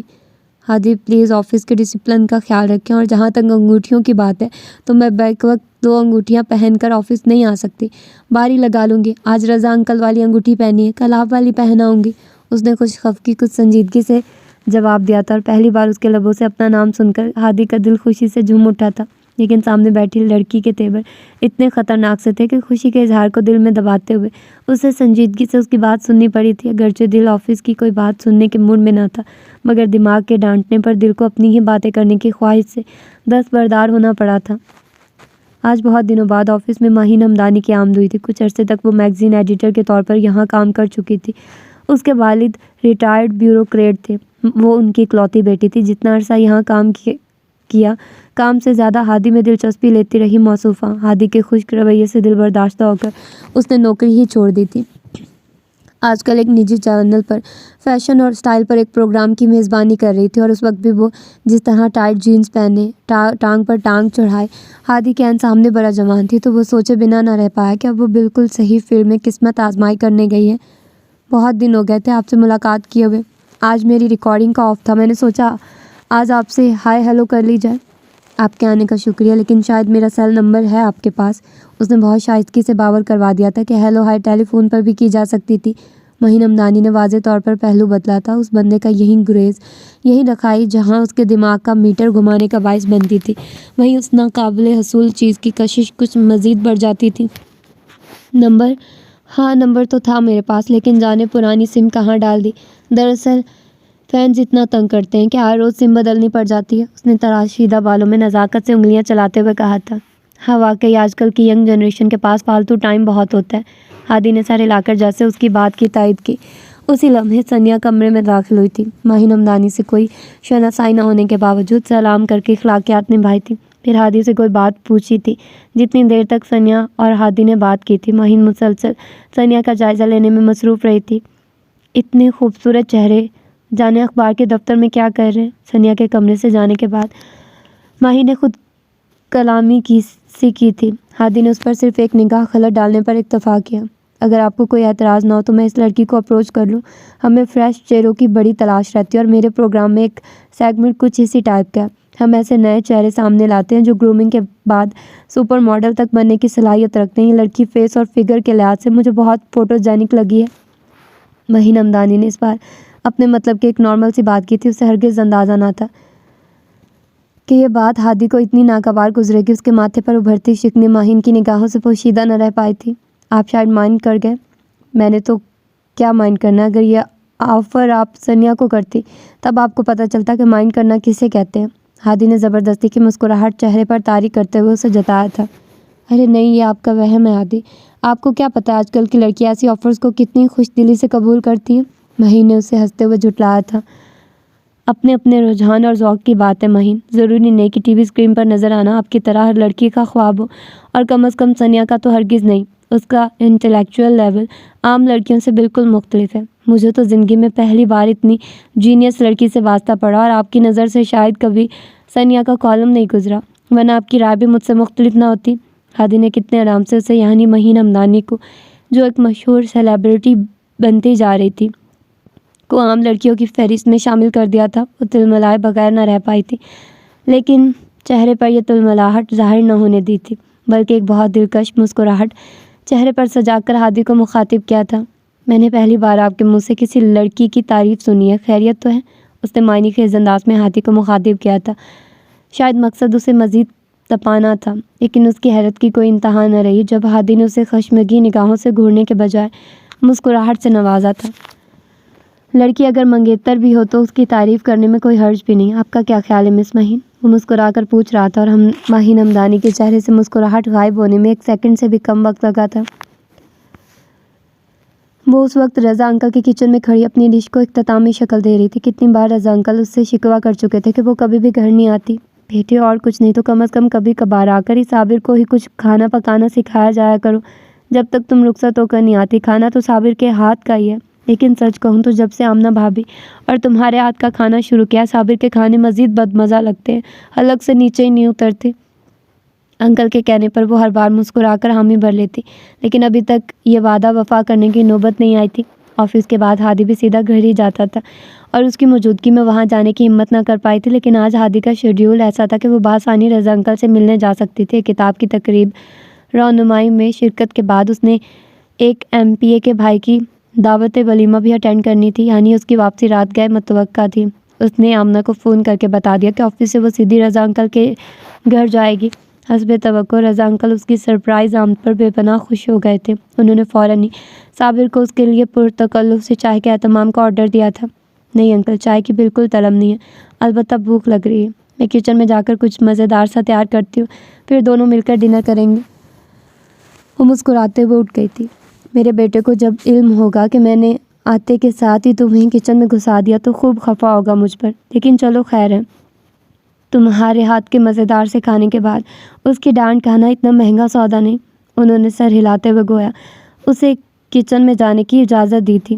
وہ ہنستے ہوئے کچن میں آ گئے۔ جو بے تحاشا شفقت اور محبت رضا انکل اس پر لوٹاتے تھے، کچھ اس کا بھی تو فرض تھا انہیں خوش کرنا، اور سچ تو یہ تھا کہ وہ خود ان سے بے پناہ بے حد محبت کرنے لگی تھی۔ وہ اسے پاپا کا دوسرا روپ لگتے تھے۔ ان کی تنہائی کا اسے بخوبی احساس تھا۔ اگر ہر گزرتے دن کے ساتھ مزید رومانٹک ہونے والے اپنے منگیتر کا خیال دامن گیر نہ ہوتا تو وہ ہر دوسرے تیسرے دن رضا انکل سے گپ شپ لگانے آ سکتی تھی۔ آفس سے بامشکل 10 منٹ لگتے تھے یہاں آنے میں، لیکن ہادی کی موجودگی کی وجہ سے جھجک آڑے آ جاتی تھی۔ آج چونکہ ہادی کی غیر موجودگی یقینی تھی، سو وہ اطمینان سے یہاں آ گئی۔ ضرورت کی ہر چیز فریج سے برآمد ہو گئی تھی۔ صابر سے مثالوں وغیرہ کے بارے میں تھوڑی سی رہنمائی لے کر اس نے اسے بھی کچن سے بھیج دیا۔ بالوں کو جوڑے کی شکل میں لپیٹے آستینے موڑے وہ بہت مگن ہو کر کھانا پکا رہی تھی۔ پچھلے 1.5 گھنٹے میں رضا انکل 5-6 بار آ کر کچن میں جھانک چکے تھے۔ اتنی مزے کی خوشبو آ رہی ہے، کچھ چکھا ہی دو۔ ان کے منہ میں پانی بھر بھر آ رہا تھا۔ آپ ڈائننگ ٹیبل پر جا کر بیٹھیے، میں ابھی کھانا لگاتی ہوں، اس نے انہیں اطمینان دلایا۔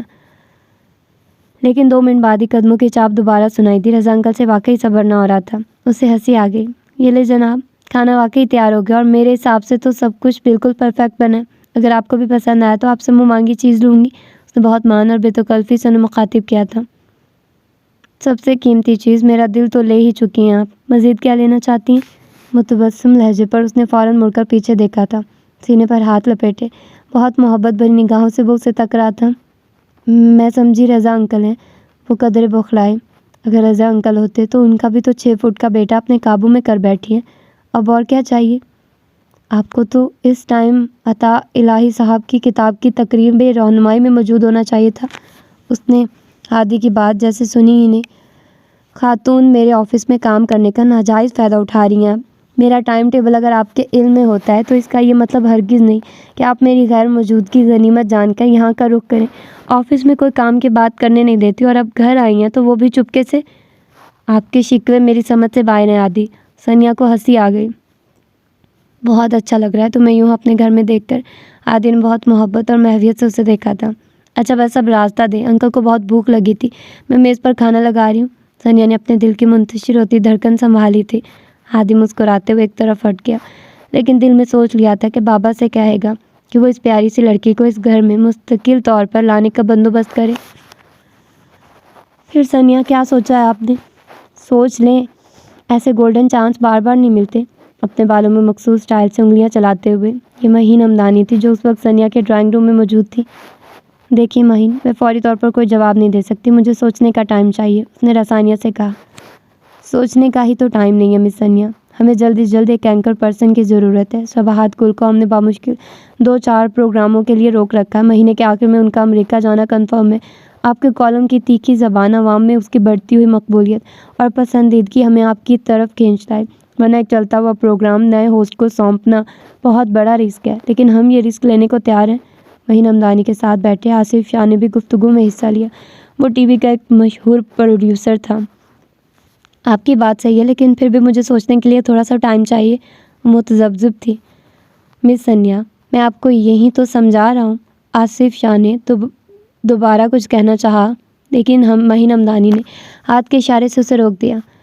اوکے سنیا، آپ اچھی طرح سوچ سمجھ لیں، ہمیں ایسی بھی کوئی ایمرجنسی نہیں۔ اس نے مسکراہٹ چہرے پر سجائی تھی۔ سنیا بھی سر ہلاتے ہوئے مسکرا دی۔ میں تمہارے عشق میں ایسی بھی کوئی مری نہیں جا رہی تھی ہادی رضا، عام سے بندے تھے تم، میری نظر نے تمہیں خاص بنا دیا، لیکن مہین ہمدانی اتنی عام نہیں جتنی تم سمجھ بیٹھے۔ ہاں، تمہیں حاصل کرنا چاہا تھا میں نے، تمہیں پانے کے لیے اپنی جانب متوجہ کرنے کے لیے میں نے کوشش ضرور کی تھی، لیکن جانے تمہیں اپنی شخصیت، اپنی وجاہت پر کیسا زام تھا کہ مہین ہمدانی کی توجہ اور التفات کو تم نے درخور اتنا نہ جانا۔ وہ عام سی لڑکی تمہارے لیے خاص الخاص بن گئی جس کا انٹلیکچوئل لیول بہت بلند ہے، اور وہ ان عام لڑکیوں سے بالکل مختلف ہے۔ ٹی وی اسکرین پر نظر آنا جن کا خواب ہوتا ہے، میرا خود سے وعدہ ہے ہادی رضا کہ اس لڑکی پر تمہارا بے پناہ مان توڑ کر رہوں گی، چاہے اس کے لیے مجھے کوئی بھی حربہ آزمانا پڑے۔ پھر بتائیے نا امی، آپ کا کیا خیال ہے؟ اس نے آمنہ کے سامنے مہین ہمدانی کا پرپوزل رکھا تھا۔ میں کیا بتاؤں بیٹا، تم اپنے رضا انکل اور ہادی سے مشورہ کر لو۔ آمنہ نے جو رائے مناسب سمجھی دے دی۔ ظاہر ہے ان سے بھی مشورہ کروں گی، لیکن فی الحال تو میں یہ آفر قبول کرتے ہوئے خود بھی ڈبل مائنڈیڈ ہو رہی ہوں۔ اخبار میں کالم لکھنا اور بات ہے، اور کیمرے کا سامنا کرنا میرے لیے کافی مشکل کام ہے۔ پھر سوچتی ہوں کہ اپنے مقصد کے لیے الیکٹرانک میڈیا کی طاقت استعمال کرنے کا نادر موقع ہے۔ بابا کے زمانے میں میڈیا آزاد نہیں تھا، لیکن اب میڈیا بہت پاورفل ہے، خصوصاً الیکٹرانک میڈیا، اور میں اس کی پاور استعمال کرتے ہوئے حق اور سچ کی جنگ لڑنا چاہتی ہوں۔ کوئی ضرورت نہیں یعنی تم اس لڑکی کو انکار کر دو۔ میں تو سوچ رہی تھی کہ سیدھا سا پروگرام ہوگا، سیاستدانوں سے انٹرویو وغیرہ کرنے ہوں گے، لیکن بی بی تمہارے ارادے تو خطرناک ہیں۔ آمنہ کے انداز پر اس سے ہنسی آ گئی تھی۔ اوفو امی، محاورتاً کہا ہے، ایسا بھی تو کوئی خودکش دھماکہ نہیں کرنے جا رہی۔ تمہارے پاپا بھی ایسے ہی محاورے بولتے تھے۔ آمنہ کی آنکھیں مرحوم شوہر کو یاد کر کے نم ہو گئی تھی۔ پاپا واقعی بہت جیدار تھے امی، جان ہتھیلی پر رکھ کر جینے والے، لیکن میں ہرگز بھی پاپا جتنی بہادر نہیں۔ شاید لڑکی ہوں اس لیے جان سے زیادہ عزت پیاری ہے۔ اس نے گہرا سانس اندر کھینچا تھا۔ اچھا جو بھی ہے، ہادی کی اجازت اور مرضی کے بغیر کچھ نہیں کرنا۔ آمنہ دور اندیش ماں تھی۔ آپ کیوں فکر کرتی ہیں؟ وہ واپس آ جائے، ان سے پوچھ کر ہی فائنل فیصلہ کروں گی، اس نے ماں کو تسلی دی۔ ہادی آج کل ایک سرکاری ڈیلیگیشن کے ساتھ ملک سے باہر گیا ہوا تھا۔ اس نے سوچ لیا تھا کہ اس کی واپسی پر ہی اس سے تفصیلی بات کرے گی۔ 2 دن بعد اس کی واپسی تھی۔ آج شام کو کوئی سرکاری مصروفیت نہ تھی۔ اس نے اپنے وفد کے ساتھ خوب سیر سپاٹا کیا تھا۔ رات 11 بجے تھک ہار کر وہ ہوٹل میں اپنے کمرے میں پہنچا تھا۔ چینج کرنے کا سوچ ہی رہا تھا کہ موبائل فون بجنے لگا۔ دوسری طرف مہین ہمدانی تھی۔ جی مہین، خیریت، کیسے یاد کیا؟ اس نے سنجیدگی اور حیرت سے دریافت کیا۔ سوری ہادی، آپ کو ڈسٹرب کیا؟ اصل میں مجھے سنیا کا نمبر چاہیے تھا، جو نمبر اس نے مجھے دیا وہ آف جا رہا ہے۔ میں نے سوچا کہ ہو سکتا ہے کہ آپ کے پاس اس کا کوئی دوسرا کانٹیکٹ نمبر ہو تو آپ سے لے لیتی ہوں۔ آپ کو سنیا کا نمبر کیوں چاہیے؟ اس نے اچنبھے سے پوچھا۔ مجھے اس سے ضروری بات کرنی ہے۔ سنیا نے آپ سے ذکر تو کیا ہوگا ہماری آفر کے متعلق؟ کیسی آفر؟ وہ واقعی الجھ گیا تھا۔ اوہ، یعنی اس نے ابھی تک آپ سے ذکر نہیں کیا؟ دراصل آصف شاہ کو اپنے پروگرام کے لیے ایک اینکر پرسن کی ضرورت ہے۔ صباحت گل پروگرام کر رہی تھی، لیکن وہ امریکہ جا رہی ہے، شاید مستقل طور پر ہی۔ تو پھر؟ ہادی نے ٹھنڈے لہجے میں دریافت کیا۔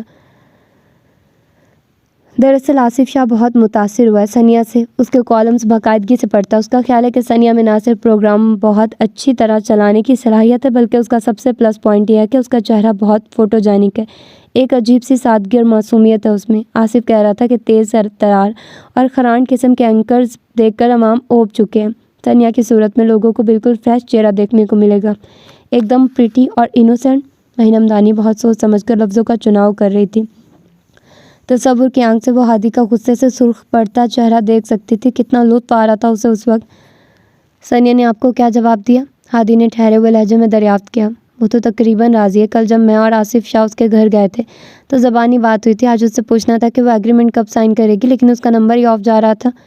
ثنیا کا ایک ہی نمبر ہے، آپ پھر ٹرائی کر لیجیے گا، ہادی نے خشک لہجے میں کہہ کر موبائل آف کر دیا تھا۔ میں نے آپ سے کہا تو تھا کہ ہادی واپس آ جائے تو میں ان سے مشورہ کر کے آپ کو جواب دوں گی، فون پر مجھ سے کھل کر بات نہیں ہو پاتی، انشاءاللہ کل وطن واپس پہنچ جائیں گے، پھر میں آپ کو بتا دوں گی، اس نے رسانیت سے جواب دیا۔ دیکھو ثنیا، تم نے انکار کرنا ہے تو کر دو، ہادی کو بیچ میں کیوں لا رہی ہو؟ میں جانتی ہوں وہ تمہیں ہرگز اجازت نہیں دے گا، وہ میل شاونزم پر یقین رکھنے والا شخص ہے، ہرگز نہیں چاہے گا کہ اس کی منگیتر اس کی سرپرستی کے بغیر اپنی الگ سے شناخت بنائے۔ ارے نہیں ماہین، آپ کو غلط فہمی ہوئی ہے، ایسی کوئی بات نہیں۔ ثنیا ہنس پڑی تھی، جواباً مہین اس سے زیادہ زور سے ہنسی۔ ایسی کوئی بات نہیں، ہادی بہت لبرل شخص ہے، اس نے نرمی سے اس کی تردید کی تھی۔ اچھا چلو بات کر کے دیکھ لو اس لبرل شخص سے، جو کہ میرے خیال میں تو فضول ہی ہے۔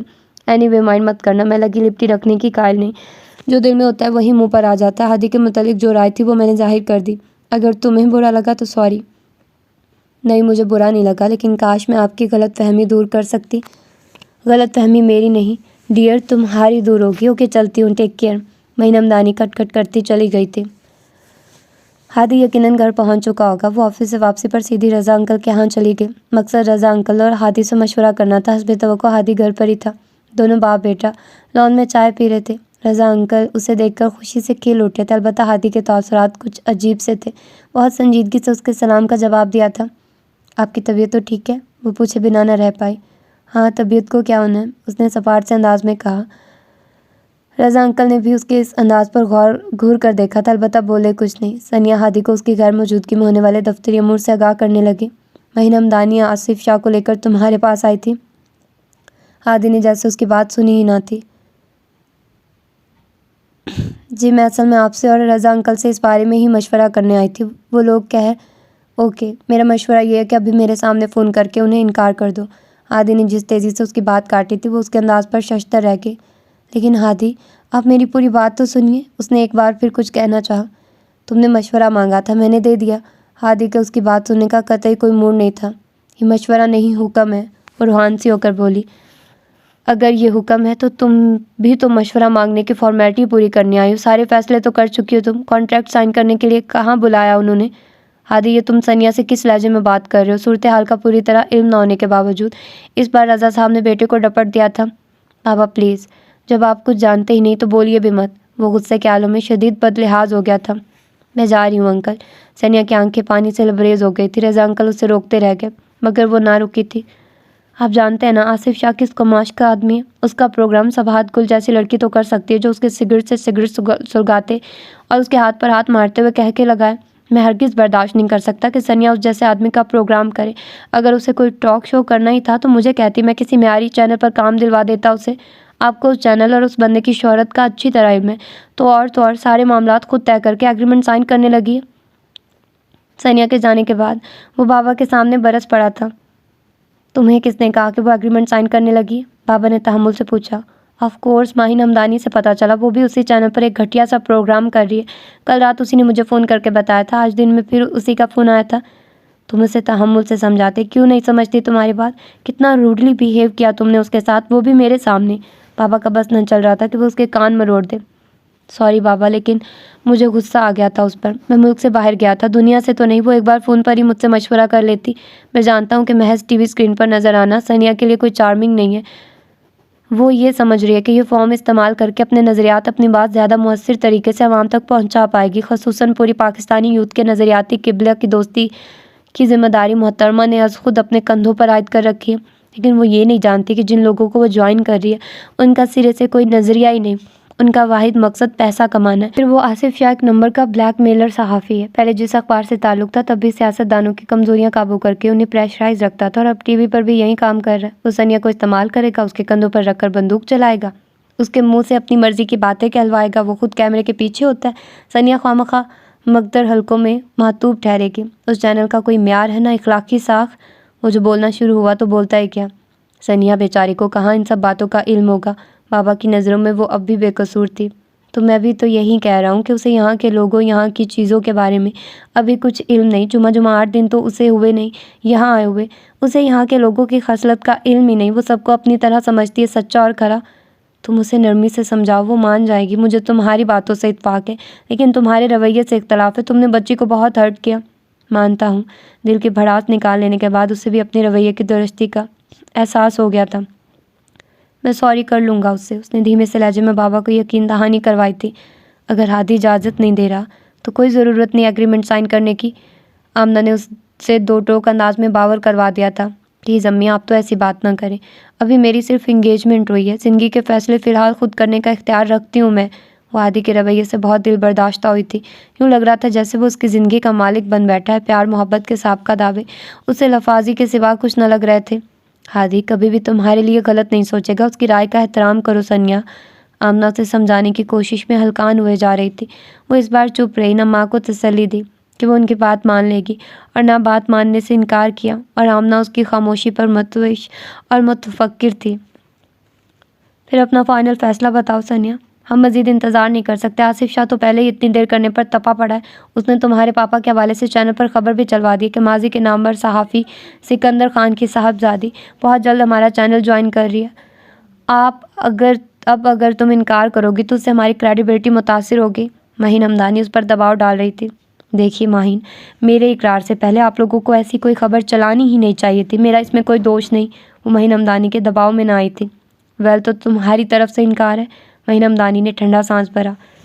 جی بالکل، میرے لیے یہ آفر قبول کرنا مشکل ہے۔ آپ اپنے چینل والوں سے معذرت کر لیجیے گا۔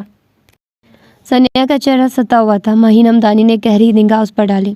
مجھے پتا تھا تمہارا جواب یہی ہوگا۔ انفیکٹ تمہارے اس خڑوس منگیتر کے آمد کے بعد تو مجھے یقین تھا کہ تم کبھی بھی ہاں نہیں کرو گے۔ وہ بہت ایروگینٹ شخص ہے، میں اسے جانتی ہوں اچھی طرح۔ ایسی کوئی بات نہیں ماہین، دراصل مجھے میری مدن نے پرمیشن نہیں دی۔ اس نے ہادی کا بھرم رکھنا چاہا۔ فار گاڈ سیک ثنیہ، پردے مت ڈالو۔ مجھ سے زیادہ اس بندے کی نیچر کون سمجھتا ہوگا؟ دوہری شخصیت ہے اس کی۔ مجھے تم سے ایسی باتیں کہنی تو نہیں چاہیے، آخر منگیتر ہے تمہارا۔ لیکن میں کیا کروں، چند ملاقاتوں میں تم سے اپنائیت کا عجیب سا رشتہ استوار ہو گیا۔ یہ جو تمہارے چہرے کی معصومیت ہے، اس میں کچھ ایسی کشش ہے جو ہر کسی کو اپنی طرف کھینچتی ہے، اور سچ تو یہ کہ ہادی رضا تم جیسی معصوم اور انوسینٹ لڑکی ڈیزرو ہی نہیں کرتا۔ آپ میری تعریف میں مبالغہ رائے سے کام لے رہی ہیں، اور ہادی بھی یقیناً ایسے نہیں ہے۔ ان کے متعلق آپ کو اندازہ لگانے میں غلطی ہوئی ہے۔ کسی معاملے میں اختلاف رائے ہونا الگ بات ہے، لیکن بائی نیچر وہ بہت اچھے انسان ہیں۔ وہ شدید ناراضی کے باوجود ماہین ہمدانی کے سامنے ہادی کی برائی نہ کر پائی۔ خدا کے لیے ثنیہ، اس بندے کی اتنی تعریفیں کم از کم میرے سامنے نہ کرو۔ اس کا ظاہر باطن کیسا ہے میں ہی کیا، اس کے ساتھ کام کرنے والی ہر لڑکی ہی چند دنوں میں جان جاتی ہے۔ کیا وجہ ہے کہ کوئی بھی لڑکی یہاں ٹک کر کام نہیں کر سکی؟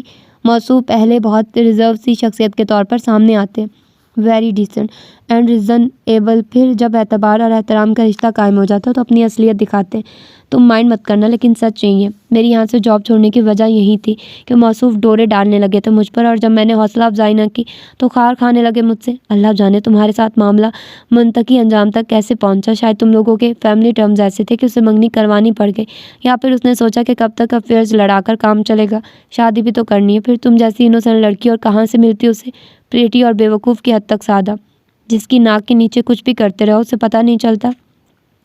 ماہین ہمدانی نے اس پر بالکل دوسرا پتا پھینکا تھا۔ اگر دونوں کے درمیان غلط فہمی پروان چڑھ جاتی تو زبردست، اور اگر بات چیت کر کے وہ اپنی غلط فہمی دور کر لیتے تو بھی اس کی بلا سے۔ اس نے اپنی طور پر دونوں کو ایک دوسرے سے بدگمان کرنے کی بھرپور کوشش تو کر ڈالی تھی، اور ثنیہ کتنی دیر تک بے یقینی سے اسے دیکھتی رہی۔ تمہیں یقین نہیں آئے گا ثنیہ، اس نے ٹھنڈی سانس بھری، اور یقین آ بھی نہیں سکتا۔ بہرحال میری نیک تمنائیں تمہارے ساتھ، اور ہاں یہ آفر اب بھی برقرار ہے۔ میں تمہیں سوچنے کا آخری موقع دے رہی ہوں۔ اس بندے کے پیچھے تم اپنے کریئر کا یہ گولڈن چانس کیوں مس کرو؟ کل تک مجھے اپنے حتمی جواب سے آگاہ کر دینا۔ وہ کہہ کر اٹھ گئی۔ ثنیہ چپ چاپ اسے جاتا دیکھتی رہی۔ اتنے میں سامنے سے آتا ہادی اسے دیکھ کر ٹھٹکا تھا۔ ماہین ہمدانی بھی رک گئی۔ بائی دا وے، کس لیے تشریف لائی ہیں آپ؟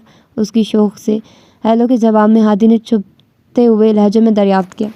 ایکچولی سنیا کو ایگریمنٹ کا ڈرافٹ دکھانے آئی تھی. ایک دو باتوں سے اسے اختلاف ہے, سیلری وغیرہ.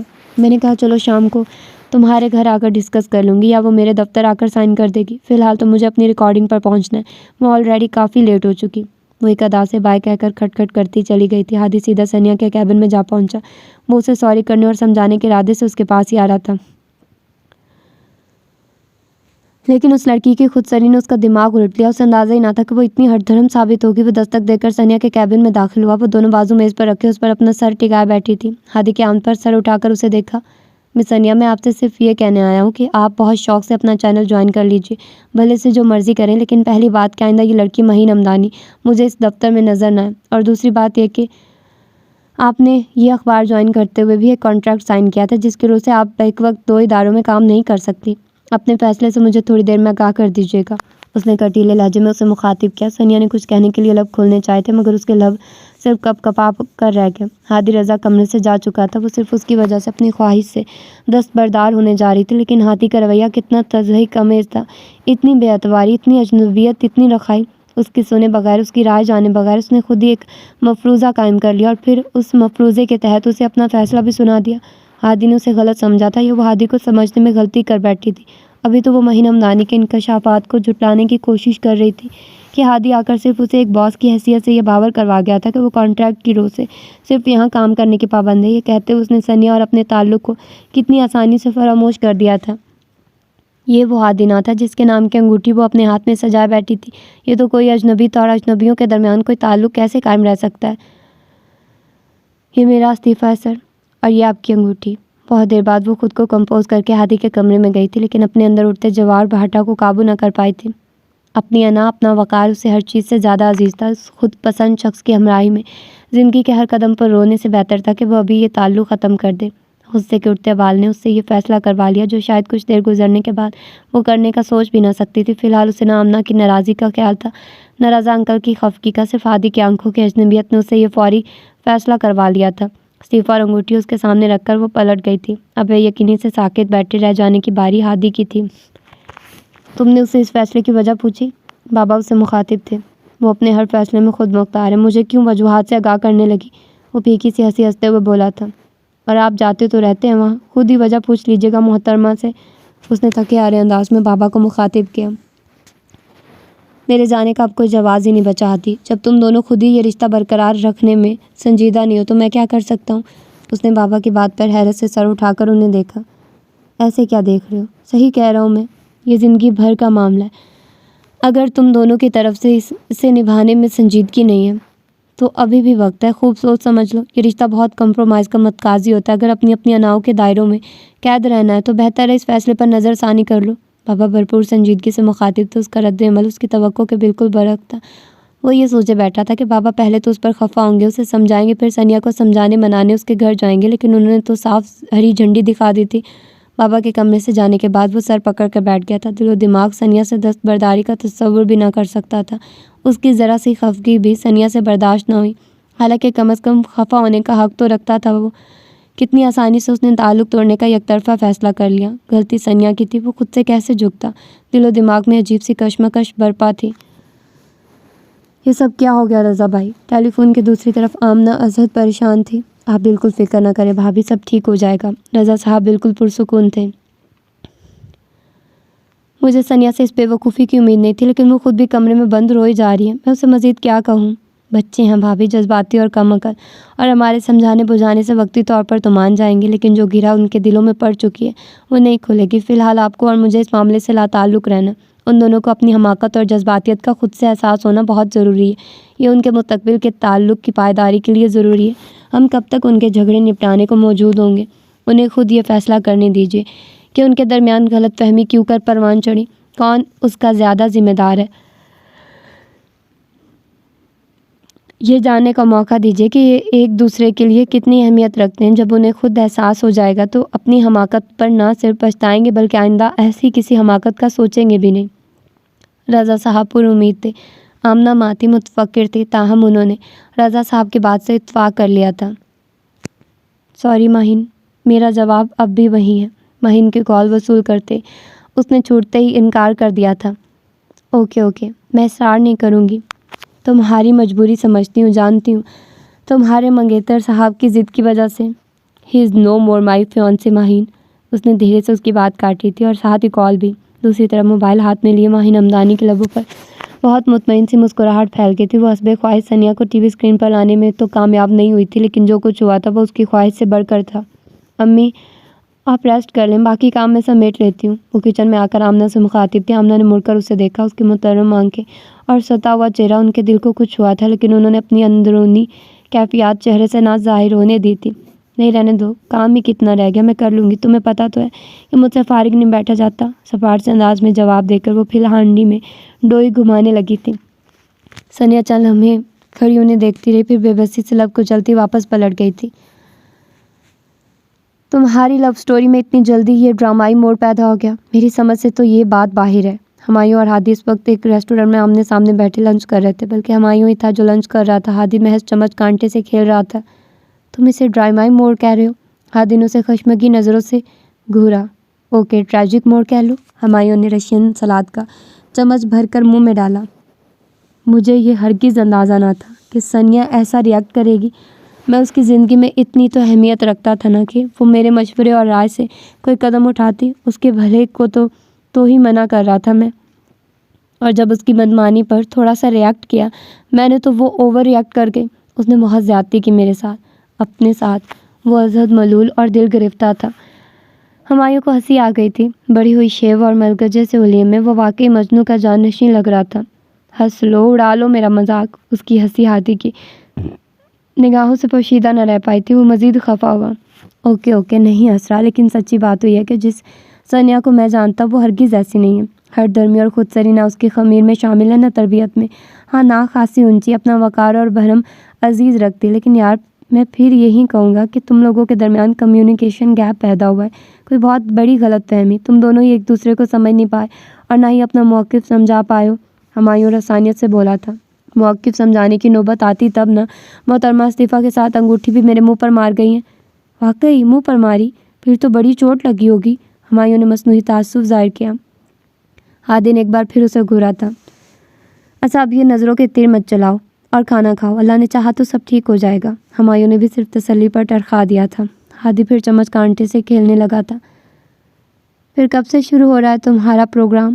ہمایوں نے چائے کا سپ لیتے ہوئے اطمینان سے دریافت کیا۔ کیسا پروگرام ہمایوں بھائی؟ وہ پھیکی سی ہنسی ہنستے ہوئے بولی۔ ہمایوں اور ردا اس وقت اس کے ڈرائنگ روم میں موجود تھے۔ آمنہ پڑوس میں میلاد میں گئی ہوئی تھی۔ صحیح نہیں، اس کی خاطر کا سامان کیا تھا؟ بھائی ہم تو مشتاق اور منتظر تھے کہ ثنیا صاحبہ جلدی ٹی وی اسکرین پر نمودار ہو کر اپنے پروگرام میں شریک مہمانوں پر تابڑ توڑ سوال کر کے ان کے چھکے چھڑایا کریں گی۔ ردا نے بھی اسے ہنستے ہوئے مخاطب کیا۔ خیر ردا بھابھی، اگر میں پروگرام کرتی بھی تو وہ روایتی پروگرام ہرگز نہ ہوتا۔ محض پروگرام میں گرما گرمی پیدا کر کے ریٹنگ بڑھانا مقصد نہ ہوتا میرا۔ یہ وقت سب کو ایک نقطے پر متحد کرنے کا، نہ کہ منتشر کرنے کا۔ وہ آزردہ سے لہجے میں بولی۔ کچھ بھی تھا، اس نے اس حوالے سے سوچ تو بہت کچھ لیا تھا، اگرچہ خواہش تشنہ رہ گئی تھی، اور اس بے ضرر سی خواہش کا جو خمیازہ بھگتنا پڑا تھا اسے سوچ کر اس کی آنکھیں پھر بھیگ گئی تھی۔ ردا اور ہمایوں نے ایک دوسرے کو دیکھا اور پھر دوبارہ اس کو۔ میں نے تو سنا تھا کہ تم نے ایگریمنٹ کر لیا؟ ہمایوں نے سنجیدگی سے پوچھا۔ آپ نے جس سے سنا یا جس نے آپ کو بھیجا انہیں جا کر بتا دیجیے کہ میں نے ایسا کچھ نہیں کیا۔ ان کی رائے، ان کی مرضی کے بغیر میں کوئی قدم کیسے اٹھا سکتی تھی؟ وہ ٹھنڈے ٹھار لہجے میں بولی۔ ہمایوں کے لبوں پر مسکراہٹ پھیل گئی۔ دیکھو لڑکی، غلط فہمی دور کر لو۔ نہ ہم نے کسی سے کچھ سنا، نہ کسی نے ہمیں بھیجا، بلکہ شاید اس کے بجائے میرا تم سے زیادہ قریبی رشتہ ہے۔ وہ دوست ہے اور تم بہن۔ کم از کم بہن کو بھائی پر شک نہیں کرنا چاہیے۔ ہمایوں نے پیار سے اس کے سر پر ہاتھ رکھا اور وہ اتنا سہارا پا کر بکھر گئی تھی، سب کے سارے بندھن ٹوٹ گئے تھے۔ اسے یوں روتا دیکھ کر ہمایوں اور ردا دونوں پریشان ہو گئے تھے۔ بس کرو ثنیا، میری جان بتاؤ تو صحیح کیا ہوا ہے؟ ردا نے اسے بازوؤں میں بھرا۔ ردا بھابھی، سب کچھ ختم ہو گیا۔ کچھ ختم نہیں ہوا، اور خبردار جو اب ایک آنسو بھی بہایا۔ ہمایوں نے اسے ڈپٹا تھا۔ اور اب شروع سے آخر تک سب کچھ بتاؤ۔ ہمایوں کو کچھ اندازہ ہو گیا تھا کہ صورتحال اس نہج پر کیسے پہنچی۔ اس نے ہچکیوں اور سسکیوں کی ہادی کی ساری زیادتیاں بتا دی۔ ان کی مرضی کے بغیر کچھ نہیں کرنے لگی تھی۔ انہوں نے خود ہی مفروضہ قائم کر لیا کہ میں فیصلہ کر چکی ہوں۔ روتے روتے اس کی ہچکی بن گئی تھی۔ اتنا آسان کیس، یہ تو ایک ہی نشست میں حل ہو گیا یار۔ مجھے تو انجینئر کے بجائے ڈیٹیکٹیو ہونا چاہیے تھا۔ ثنیا کی بات سننے کے بعد ہمایوں کے لبوں پر مطمئن سی مسکراہٹ پھیل گئی تھی۔